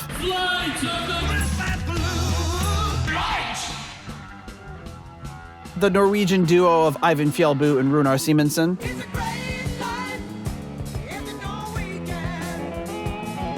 Ruinous Inadequacies, Corey Morissette, Ashley Still I Hear Burn Rose, Joe Dopefish Sigler, Adam Cork, Tim Wood, Steve Down to Earth Kohler. And of course, who could forget? Rich, Yangui, Shaylor, And Karsten Lau. Cold, hard Danish kroner.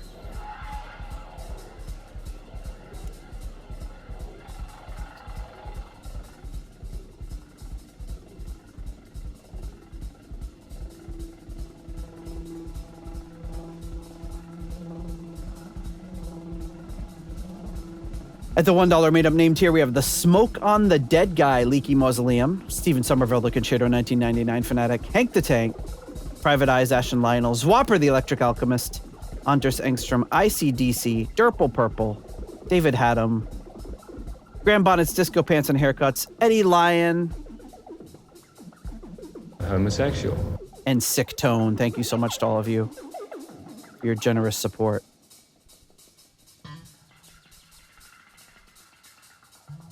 Kind of like going back. It looks like it's sounding like Pacey's trying to bring them back on track.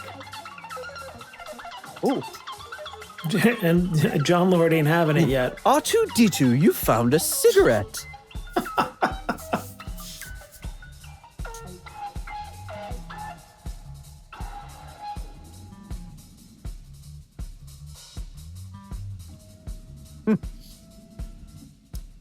The age-old question of what Coverdale's doing right now, and Michael Bagford says he's meeting with the Northwest ass lady backstage. He's got enough time. Maybe that was what Glenn was doing. He was trying to isolate, like, what women are shaking their ass to the left and the right. And then Coverdale was judging and being like, that one and that one. It was the 70s. Anything goes.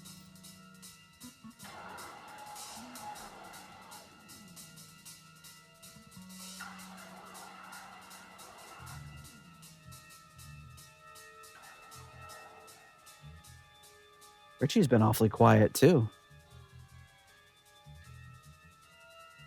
They're playing the hokey pokey. Maybe he's backstage. Playing the hokey pokey.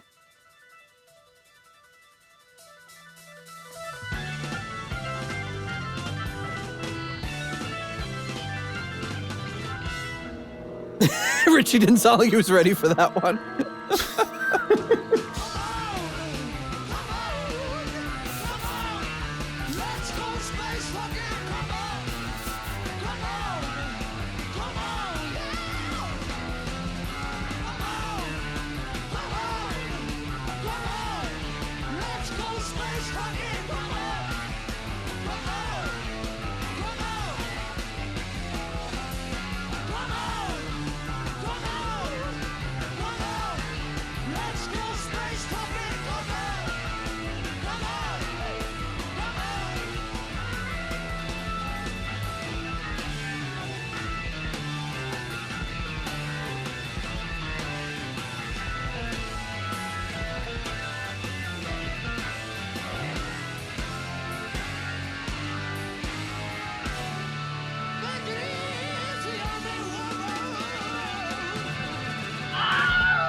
See, now that I wasn't expecting it, so. Should also get the Tom screaming from Tom and Jerry. Oh, it's not that different, that's actually. Classic. You know, there's the and there's the oh. Bless you. Thank you for coming. Tom made the best noises. God bless you. Don't worry, they're coming back for an encore. I got 2 more tracks. Wait. The fake goodbye. Yep. We love it. We love to see it. Ozzy. Ozzy.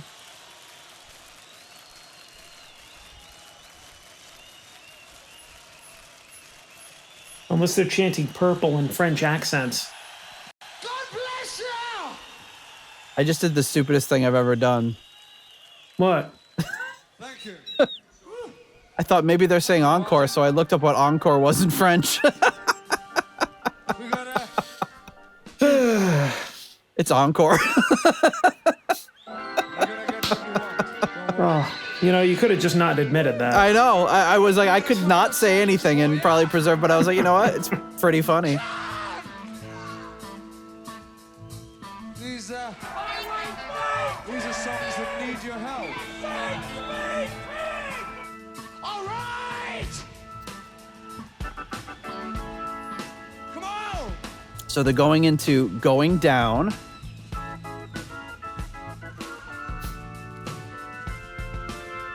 The classic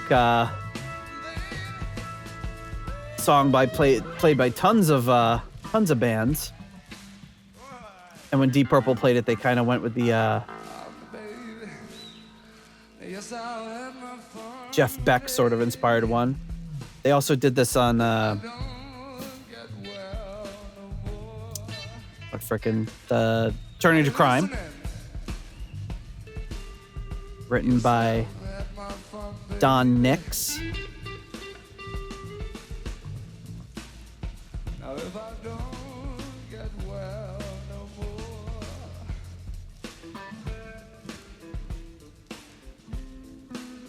Now if you Was originally released by the band Moloch Their self-titled solo album, 1969. What? By who? Mollusk? No, another Ween reference. No, Moloch. Moloch. I said that like it was Hebrew. I don't know if it is. But I remember we talked about that band and that version when we were getting ready for Turning to Crime. Mm-hmm. They were a linchpin of the Memphis psychedelic scene in the late 60s. Ah, yeah, linchpin. Linchpin.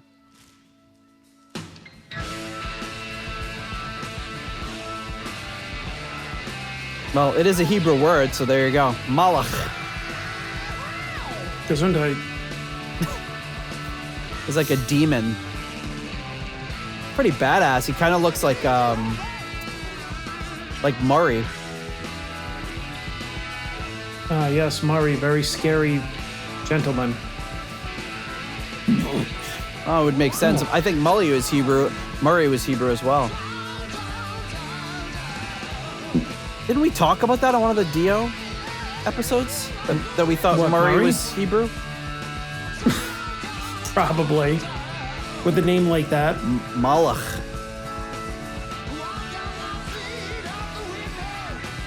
I'm going to edit the Wikipedia. It says, in popular culture, I'm going to add a section about how he was on the cover of Holy Diver.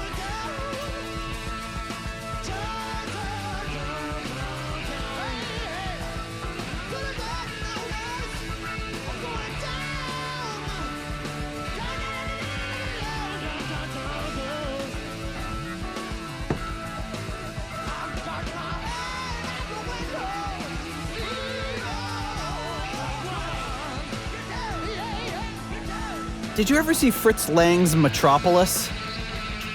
Yes. Yeah, my dad had that when I was a kid, but I never watched it. But apparently Moloch is featured in that.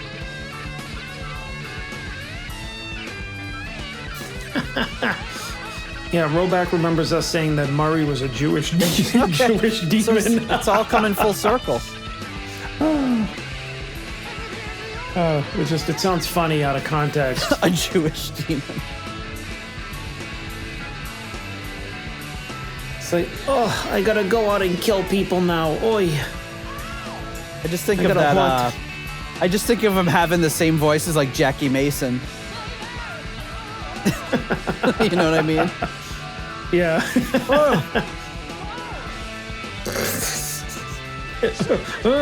That's all you can That's my Jackie Mason impression. Oh. He talked really like he's really. Remember that show Chicken Soup? No. You know, it was Jackie Mason's short-lived sitcom, and he'd be like up on the roof, and he'd be like, "Oh yeah, my mother," and he'd say he was like doing stand-up like on the roof, and then he'd go back into his apartment. And it's like his mom would be like, "You should know me, a nice girl." "Oh, Mom, why you give me some trouble?" Show didn't last very long, but I loved it. Why don't you know? You've gotta go down slow. This is the big one. What the fuck? I wanna see everybody's hands. Come on. Come on. Woo. All right. I love that. This is the big one.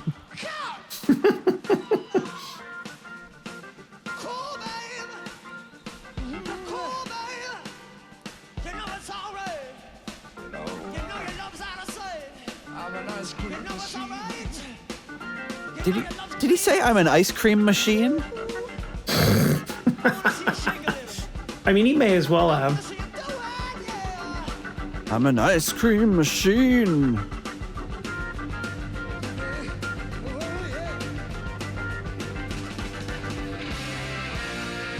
Yeah, I'm getting back up from Roback. He heard Ice Cream Machine too. All right, now let's see if David Coverdale takes some liberties with the lyrics.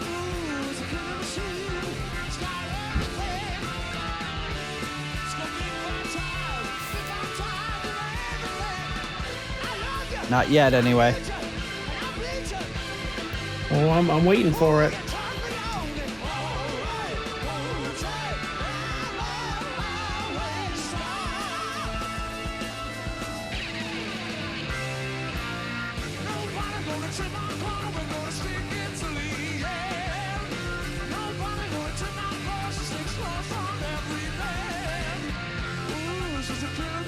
Now let's listen.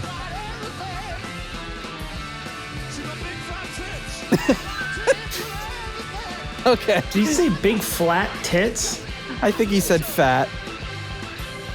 I don't know. I heard flat, which makes no sense. He starts. She's got a mole with a hair and everything.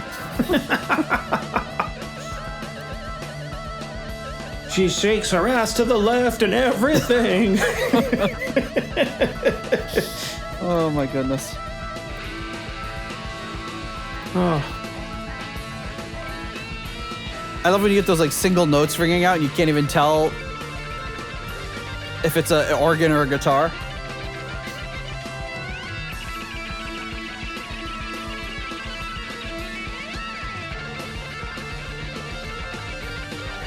Wow, his tempo is like pretty crazy.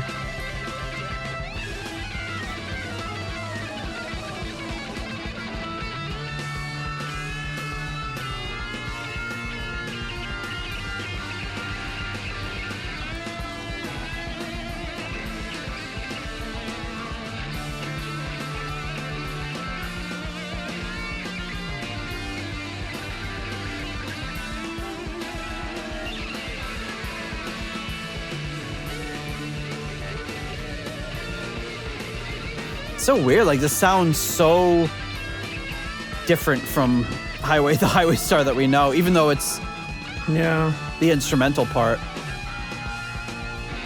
Well, you know, they really, at this point, they just kind of took a lot of liberties with it.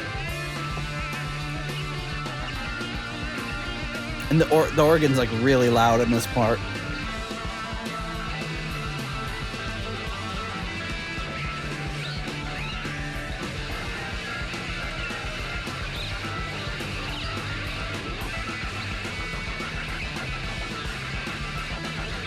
Well, also, like, Highway Star is now the opener.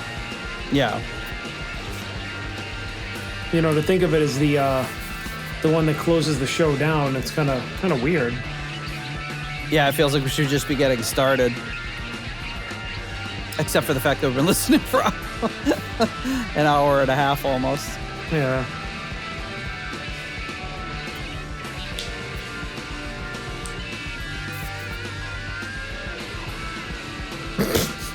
I think Richie's throwing the guitar around at this point. Nothing's making any sense.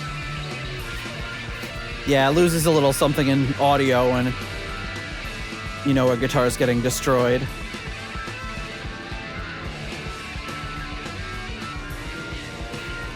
Like when he throws it in the air and then he starts tickling it and everything. It's just like tickling it, you know. Oh, you know, stop! kicking it around. It's cooler to watch than to listen to. Yes.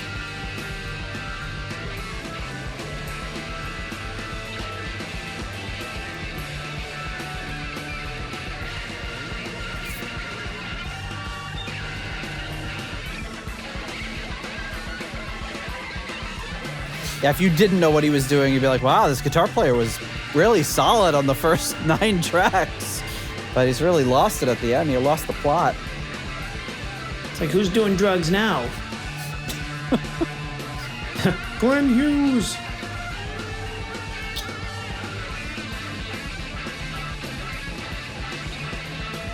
I mean, overall, good show.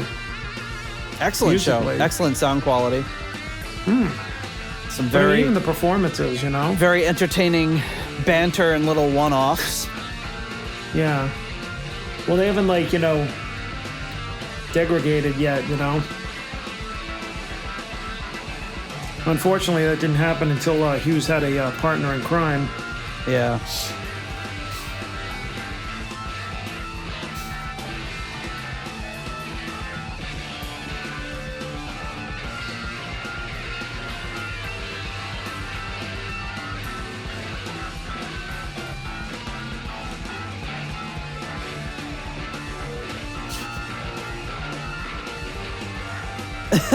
Yeah, this is one part that probably could have been left off of the But, you know, for the complete show, you got to do it. But man, it was a shame that video recordings were so unusual back then.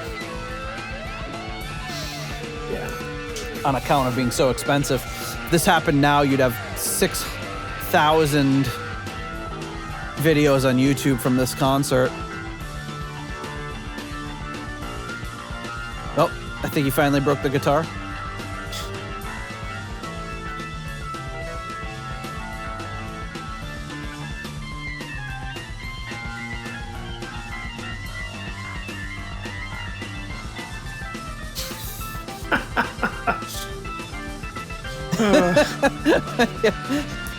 Michael said he just left to go do Rainbow. Just leaves in the middle of the show. Let's just show you assholes for not wanting to do Black Sheep of the Family. Nope.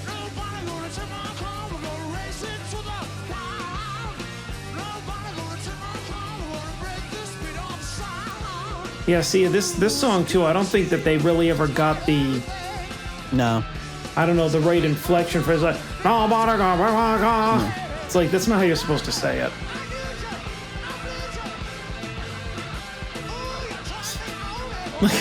Like Coverdale's a great singer, but on this, he's phoning it in. He doesn't want to do it. On those three songs, there's not good.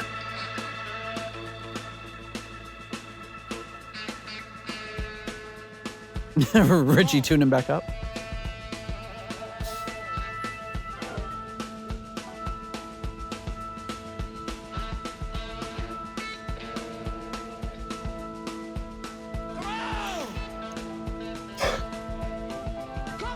You're like 3 minutes left in the song. What are you guys gonna do? Jesus. We'd like to thank you Credits. for working with us. Oh yeah. Glenn back there.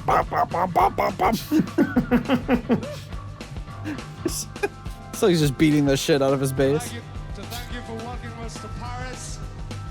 We'll hope to see you again sometime in some shape or form. Until we see ya, God bless all of you. So come on. He's like, I hope the shape is of an hourglass, darling. If you know what I'm saying. Or big and flat.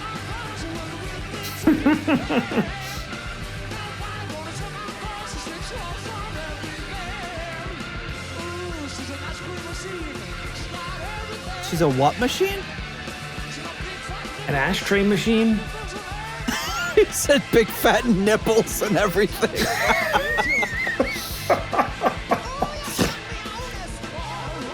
Oh, God. He's too much. Astro machine. Yeah, maybe that's what he said. I love how he does it like so seriously too. He's not even, oh, big fat nipples and everything. He's just like it's normal. Conviction, yeah. Yeah. Well, that's how Coverdale was able to get away with all this stuff, because he just did it 100% serious. Like the only way I can get through doing this song is I've got to put my own spin on it. What spin would be good? Ah, sex. It's like, I've never had sex with a car before. Let's see how I've it had works sex out. on a car. I've had sex in a car. I've had sex under a car. I've had sex near a car. Near.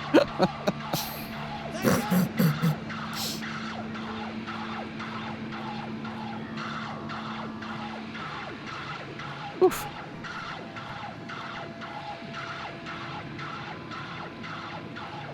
I'll say.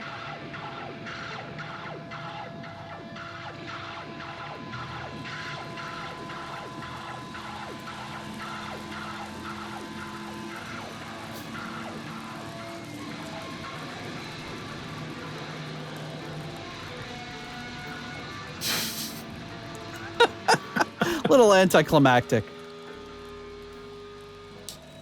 I would say obviously you have to be into kind of the jam-based aspect of what they were doing at this point. But I'd say my only criticism of this, other than our normal don't care great for the Mark II stuff.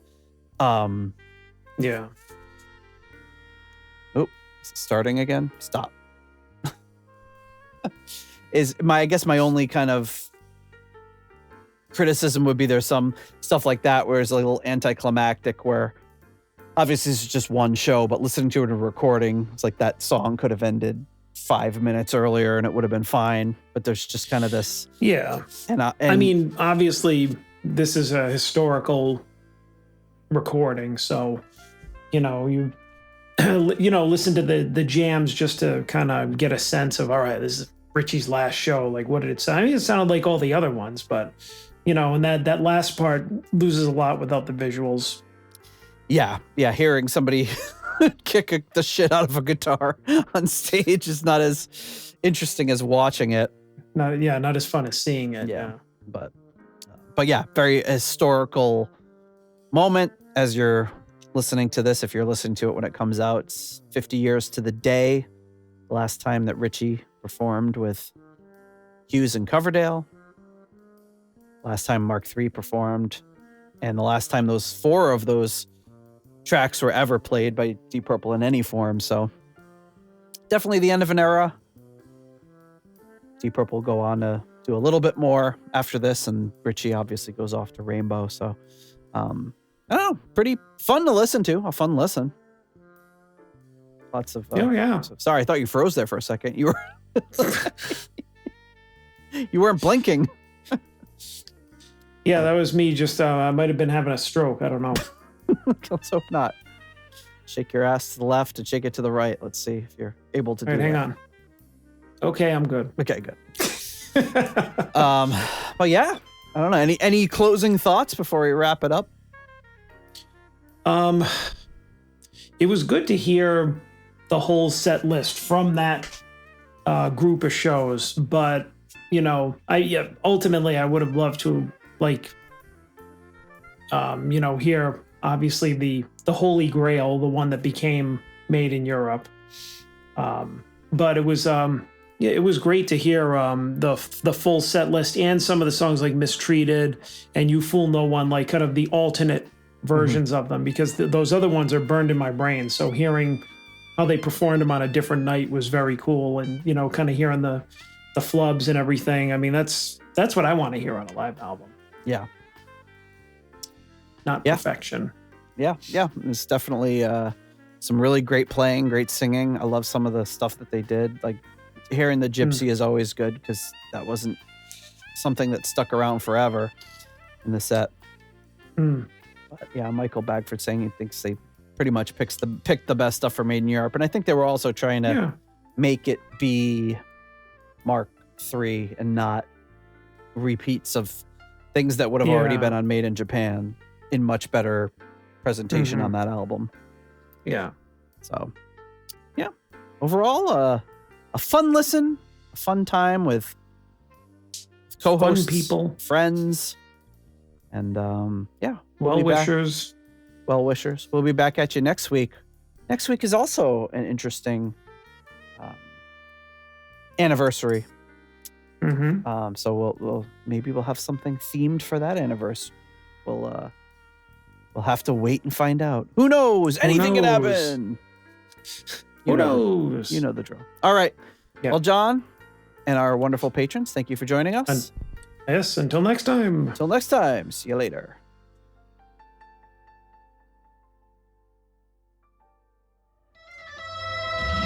If you like the Deep Purple podcast and would like to support the show, please consider joining our Patreon or donating on PayPal. Patrons get full access to the podcast, Discord server, ratings, spreadsheets, and live stream invites. You can also leave us a 5-star review on Apple Podcasts to help new people discover the show. You can follow the show on Blue Sky, Facebook, Instagram, or Threads. You can also check out the website at deeppurplepodcast.com for show notes and more. Contact us via email at John or Nate at deeppurplepodcast.com. Thanks for listening. Roback and I need a place to stay after the, what's that thing that we're going to? Disco Pants and Haircuts concert. Grand Bonnet? Yeah. Yeah. So Roback will take the floor. I'll take the couch. Oh.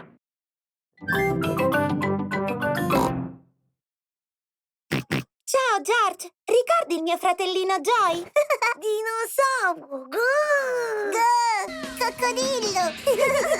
Andiamo a fare un picnic. Venite con noi. Sì, volentieri! La famiglia Canguro possiede un aeroplano. Well, it looks like a giant... Johnson. Yes, sir. Well, this is my roof. Got a nice view. You know, I come up here to do my thinking and make my big decisions.